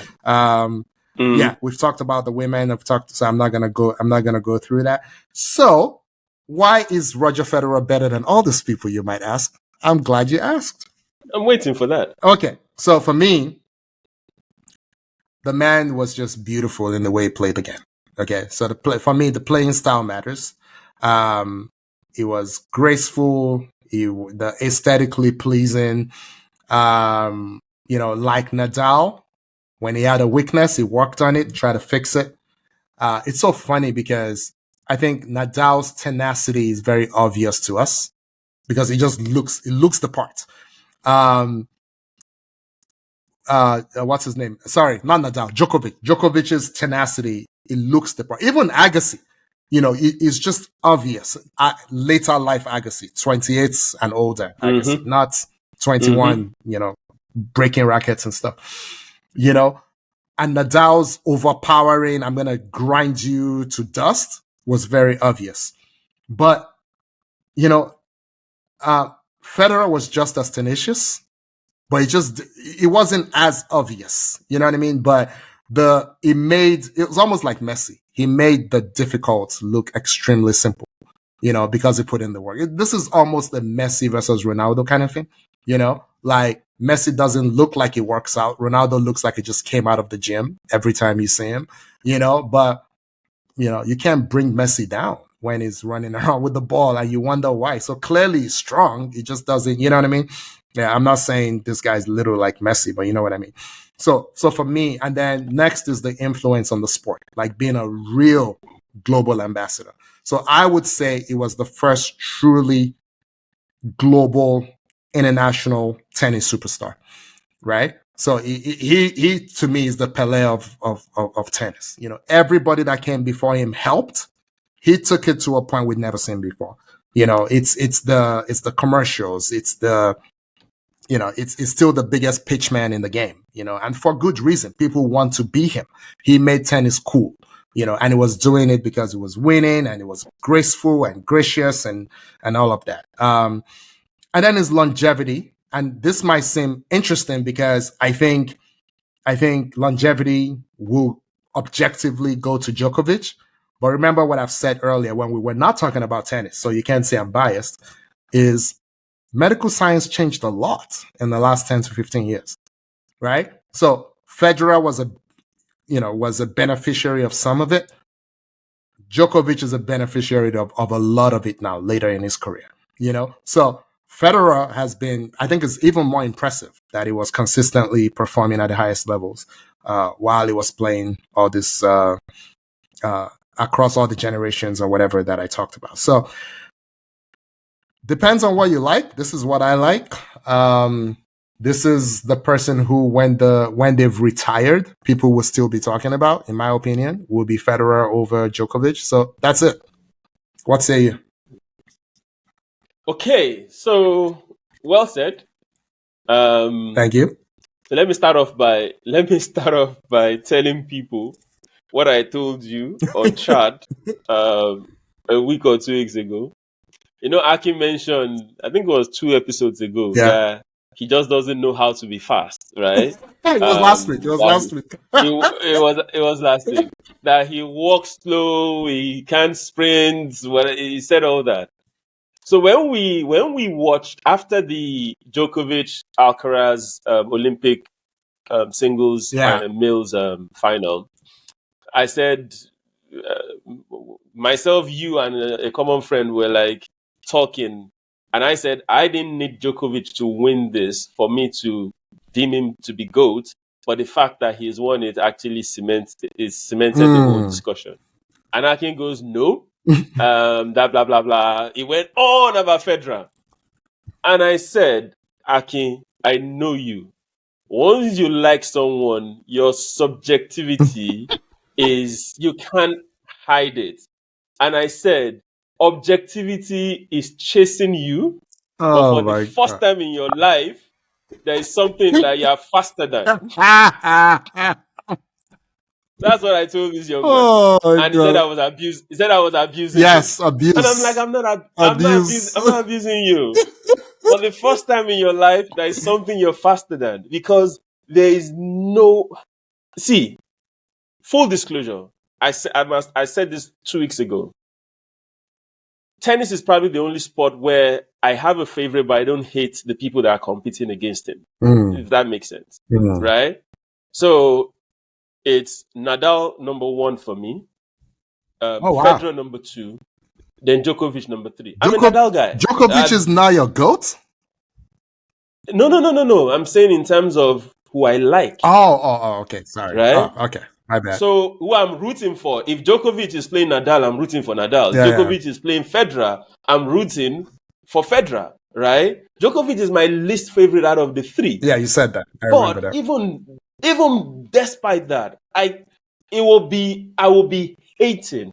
I'll be sipping on some conch haterade if I look at Djokovic and I'm like, nah, you're not. Come on.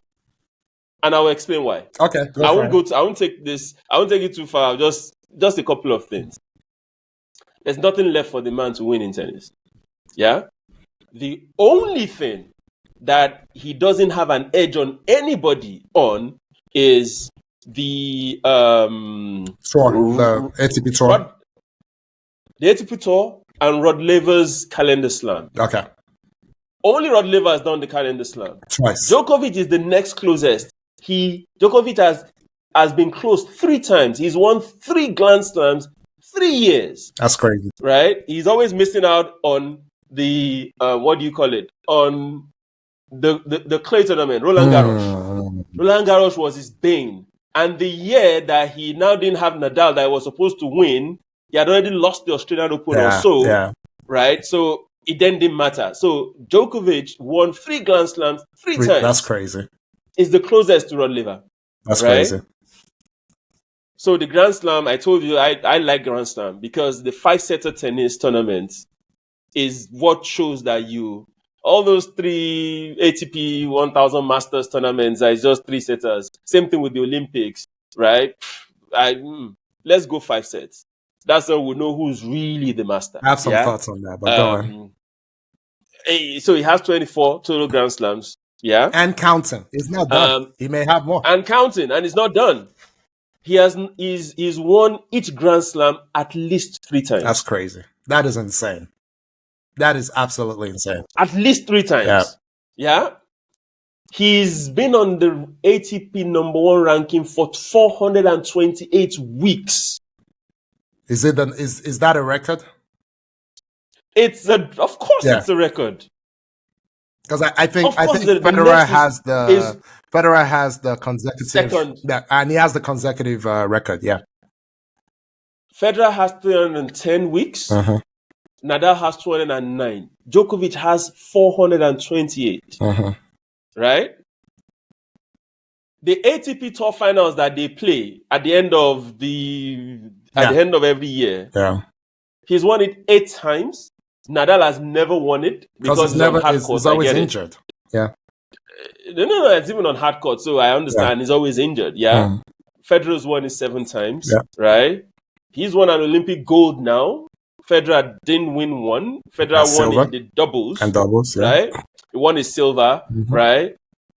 And guy, it's just, if you look at this resume, the only thing that Federer does better than Djokovic is what you said. He's the most aesthetically pleasing tennis player. I can agree. See, I told you, I'm being very, very objective here. If you're watching tennis, I'd rather watch Federer than watch Djokovic. But at the same time, that should not negate the fact that what Djokovic is doing from a defensive standpoint. Yeah. It's beautiful. It is beautiful. It is immense. To me, it's still the greatest returner of all time.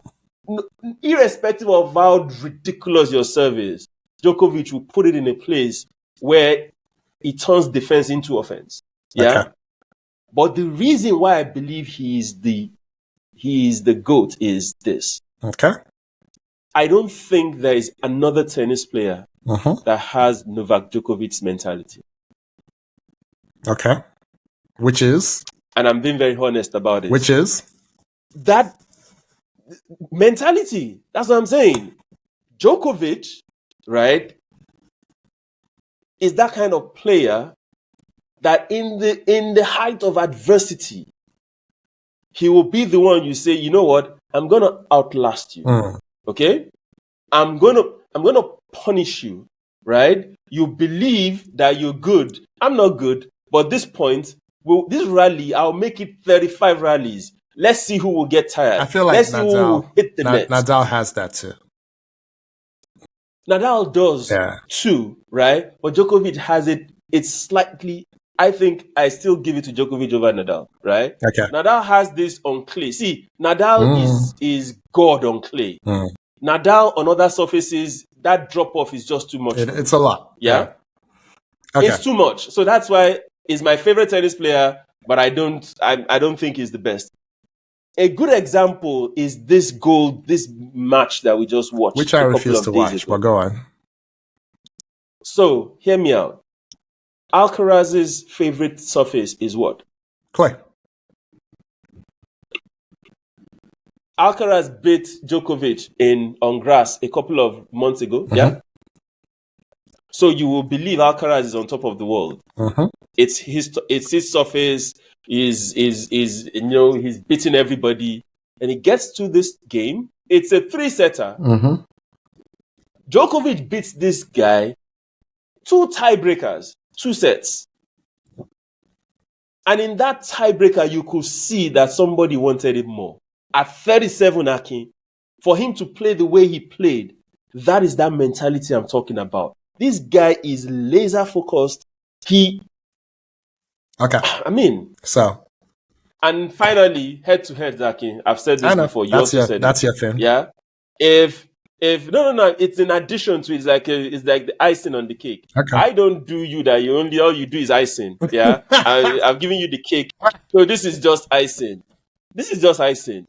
If your closest competitors played in the same period like you did, and it's mano a mano, and you beat them head to head, yeah. You can now say, okay, in this era, I'm taking Djokovic and I'm comparing with Rod Laver.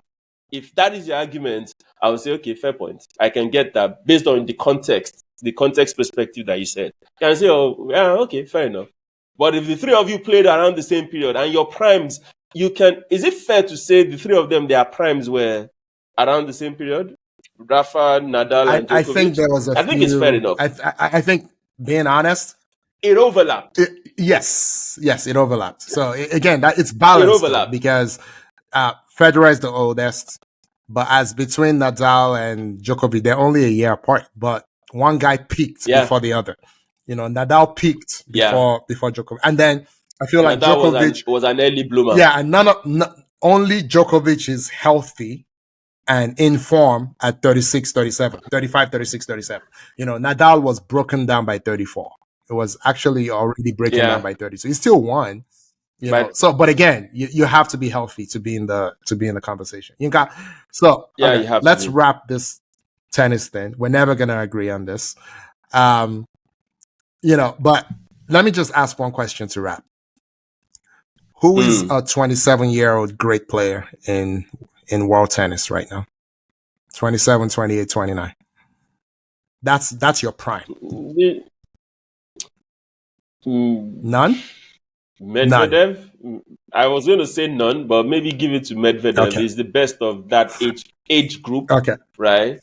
But I will argue that Yannick Sinner and Alcaraz at 21, they are almost as good, if not better, than Medvedev. Is it 27 or 28? No matter how good you are, no matter how fast you win, you need time to gain experience. You know what I'm saying? Fair enough. My point is, everyone has their own burden. They have to push, their own cross they have to carry, so to speak. So Federer had his Sampras thing he had to do and the remnants of the Sampras era that he had to deal with. And then he had Nadal that came out of nowhere early, okay, and got really good really early, right? And then Djokovic that was, stumbling a little bit and then was like, oh, Nadal's only a year older. If he can do that, I'm going to do it too. But if you flip that, Yes. you can also say Djokovic had Federer to do Absolutely. with. And he had Nadal to do with. Yes. Not even in their decline. In their prime. I said it. But when those guys were done or about to be done or getting more injured, right? So if you look at when it started piling on the Grand Slams, there's not a lot of Djokovic against Federer Grand Slam finals. There's not a ton of them. Fair enough. Yeah, there's not a ton of them. There's actually quite a number of Djokovic, Nadal. Yes. You know what I'm saying? So, yeah. And then you got to go a whole 10 years and there's no one of consequence. So which is why it's hard for me to say this is the golden era of tennis. It's like Messi and Ronaldo are coming in this era, but I don't think this is the golden era of football. It's just the golden era of Messi and Ronaldo. You know what I'm saying? No. We've had that argument 2 weeks ago. Right, we're not going to go back to that so argument that's again. My point. So there's no great 27-year-old. There's no great 30-year-old. There's no great 32-year-old. You got to go all the way to 21 and 22. For me, that era is over. That's my point. Because Nadal and Federer prime is no longer here. I know. So I'm not saying now is the golden era of tennis. No, I'm saying I get it. When I had, there's no other era where you had three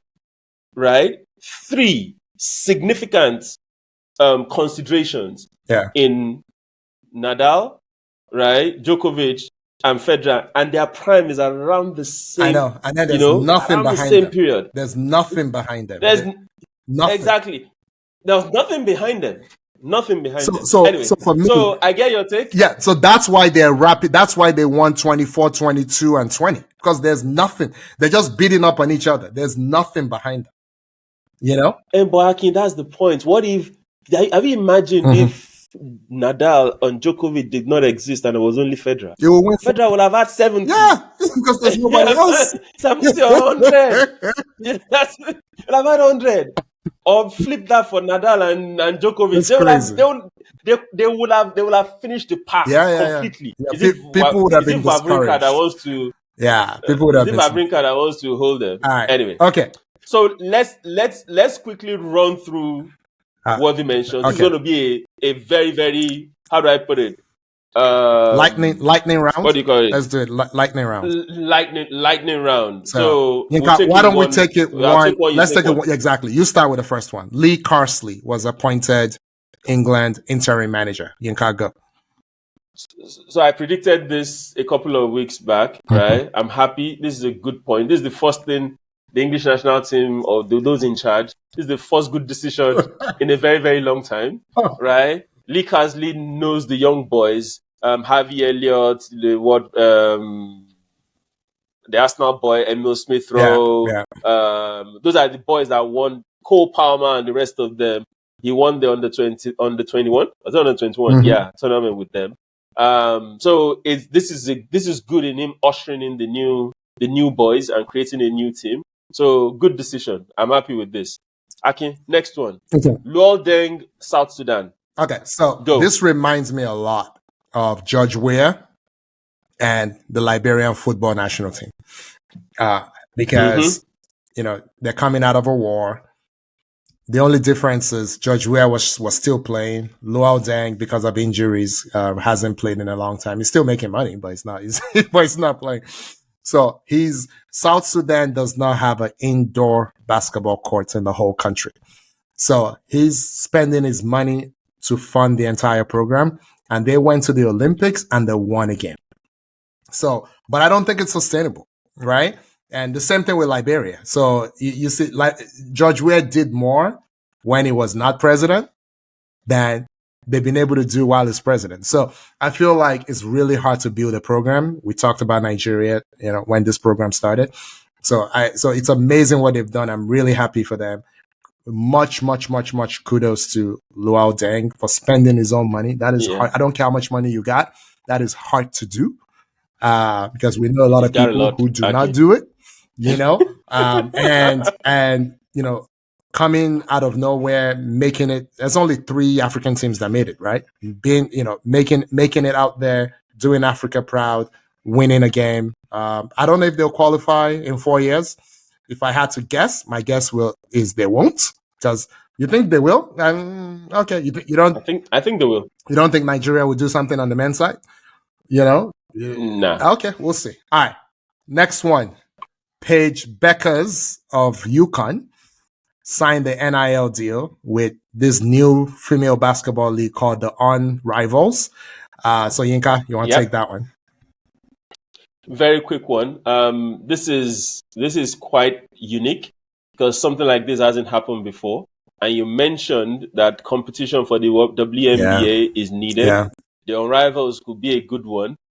She's still going to get drafted in the W, but I think Unrivals will happen outside when the WNBA is off. Yeah.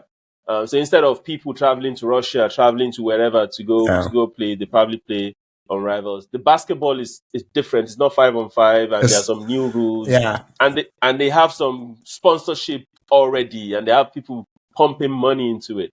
I just thought this was interesting. And just to speak to your point of, you remember, right, that people managing the WNBA, they'll drop the ball and they'll mess. They don't care and they'll drop the ball. So this is an interesting one. I will keep tabs on. So is it 3-on-3 or 5-on-5 with smaller spacing? Which one? Or is it 3-on-3 with larger spacing? I can't remember. There's something unique about it. There's a flip to it. I can't remember the flip also because it was kind of confusing to me. Yeah. I think what it is it's not half court. It's one of them. It's full court basketball. It's not half court. It's full court. Yeah. Yeah. It's full court, but I think it's still 5-on-5. Okay.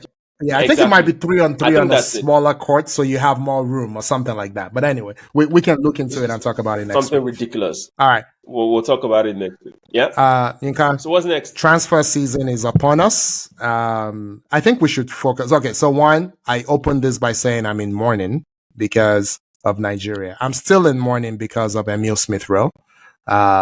So I'm never going to get over it. I bought an Arsenal shirt with a number 10 behind it, Emile Smith-Rowe's number and his name on it, which I'm going to wear in the next couple of weeks. He's gone to Fulham and I'm very sad. Is there any other transfer that you want to talk about? I can't get over it. I can't get over it. I can't get over it. I can't miss any opportunity not to bash Chelsea. Right? Because they paid £60 million for Pedro Neto, who I like. 63 million. But who's counting? But Pedro Neto is now the third right winger that they have. So they have Cole Palmer, who's going to play anyway, right? You have Noni Maduekwe, who's been their best player in preseason, and you've now bought Pedro Neto. So I don't know how that will work. They'll play him on the left. And Akin, they'll play him on the left. As we were chatting right now, they'll play him on the left. Okay. As we're chatting right now, I got word that their deal with Samuel Omorodon, the Nigerian that plays for Atletico Madrid, that the deal is off. Wow. So this guy's a striker, big dude. Tough. I'm not even sure. Why did they want him, Yinka? Akin, I don't know, but deal is off. Now they want to go back to Atletico Madrid to get Joao Felix because they don't want the Conor Gallagher deal to break down. Okay. Remember I told you this. It is rub your back, let me rub yours, right?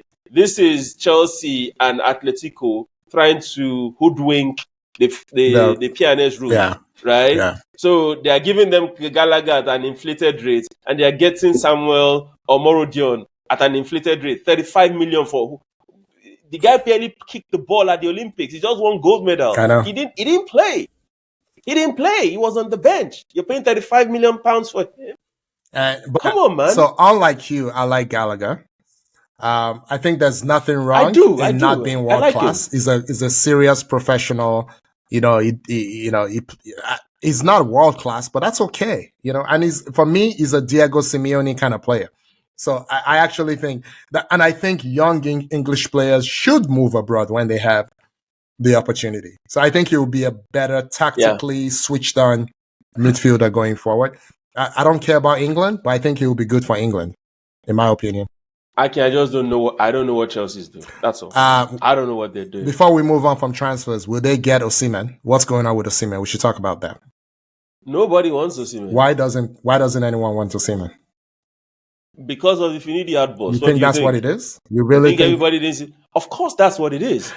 Of course, that's what it is. Why would anybody not want somebody that has scored boatloads of goals at Napoli? But Suarez bit someone in the ear, racially abused Patrice Evra, and people still wanted him. Suarez is still a good team player. Suarez is still loved by his people. Yeah. Suarez is not a cancer in the dressing room. Suarez never abused the coach. Yeah? Do you understand? So these are things that people are looking at, right? See, and to make matters worse, they played yesterday Napoli. He didn't even dress. He wasn't even on the bench. Wow. So Conte has said, I don't want you also. So right now, he's in purgatory. He's in limbo. He doesn't know what to do. That's not the good. options for him is Saudi. Saudi is the only thing. I hope he doesn't and he's go hoping to that Arsenal will wake up and say, okay, you know what? Let's have him. But knowing Mikel Arteta, I will be shocked. But if this guy went to Chelsea or Arsenal, he's going to be on his best behavior. You know that, right? Because he knows this is the last chance salary for him. This is it. No, but nobody's willing to pay that amount of money. See, Napoli, they have a price tag for him. Yeah. He also has his high fees, salaries that he's interested in. Yeah. And the whole world is looking at me like, you must be smoking cheap stuff, right? They're telling Napoli that you guys are on some cheap stuff. Osimhen, you yourself, you're on some cheap stuff. The only people that are willing to part with that kind of money are the Saudis. And it's like, it's not a good fit for me. Napoli is interested in Lukaku. And they've approached Chelsea to say, let's do an exchange between Osimhen and Lukaku. And Chelsea said, get off. What are you looking at? We're not interested. That's crazy. If Chelsea can turn down Osimhen, Chelsea that they are a whorehouse for players right now, right? If they can do that, come on, man. So I'm hearing 68 million pounds, which would be less than for who? Osimhen, which is less than what they paid for him. Because didn't they pay 72 or 75 or whatever? How much did they pay for him? They paid 70 something. 70 something, yeah. But I'm hearing 68. It's not going to work. Okay, all right. It's not going to work. Anyway, let's move on. Do you want to talk about any friendlies in particular, or should we skip it? Arsenal played earlier on today. Yeah, I watched it. Leon. Yeah, 2-0. The wardrobe scored again. You all thought Arsenal scored goals from set pieces last year. Be on the lookout this year. Watch out. It's going to be ridiculous. There are two centre backs scored, both from corners. But you know what I noticed the most, right? What stood out to me the most? Saka is the leader of that team this season.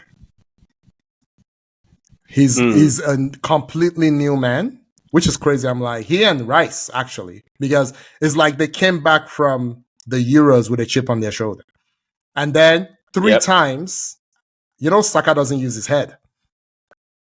Yeah. 3 times he tried to score a header. He almost scored. 3 times. Yeah. He hit the post, over the bar, and the keeper caught one. Yeah. So I'm like, I'm looking at this new, and then I already talked about how much better I think Odegaard has become over the summer by not going to the Euros.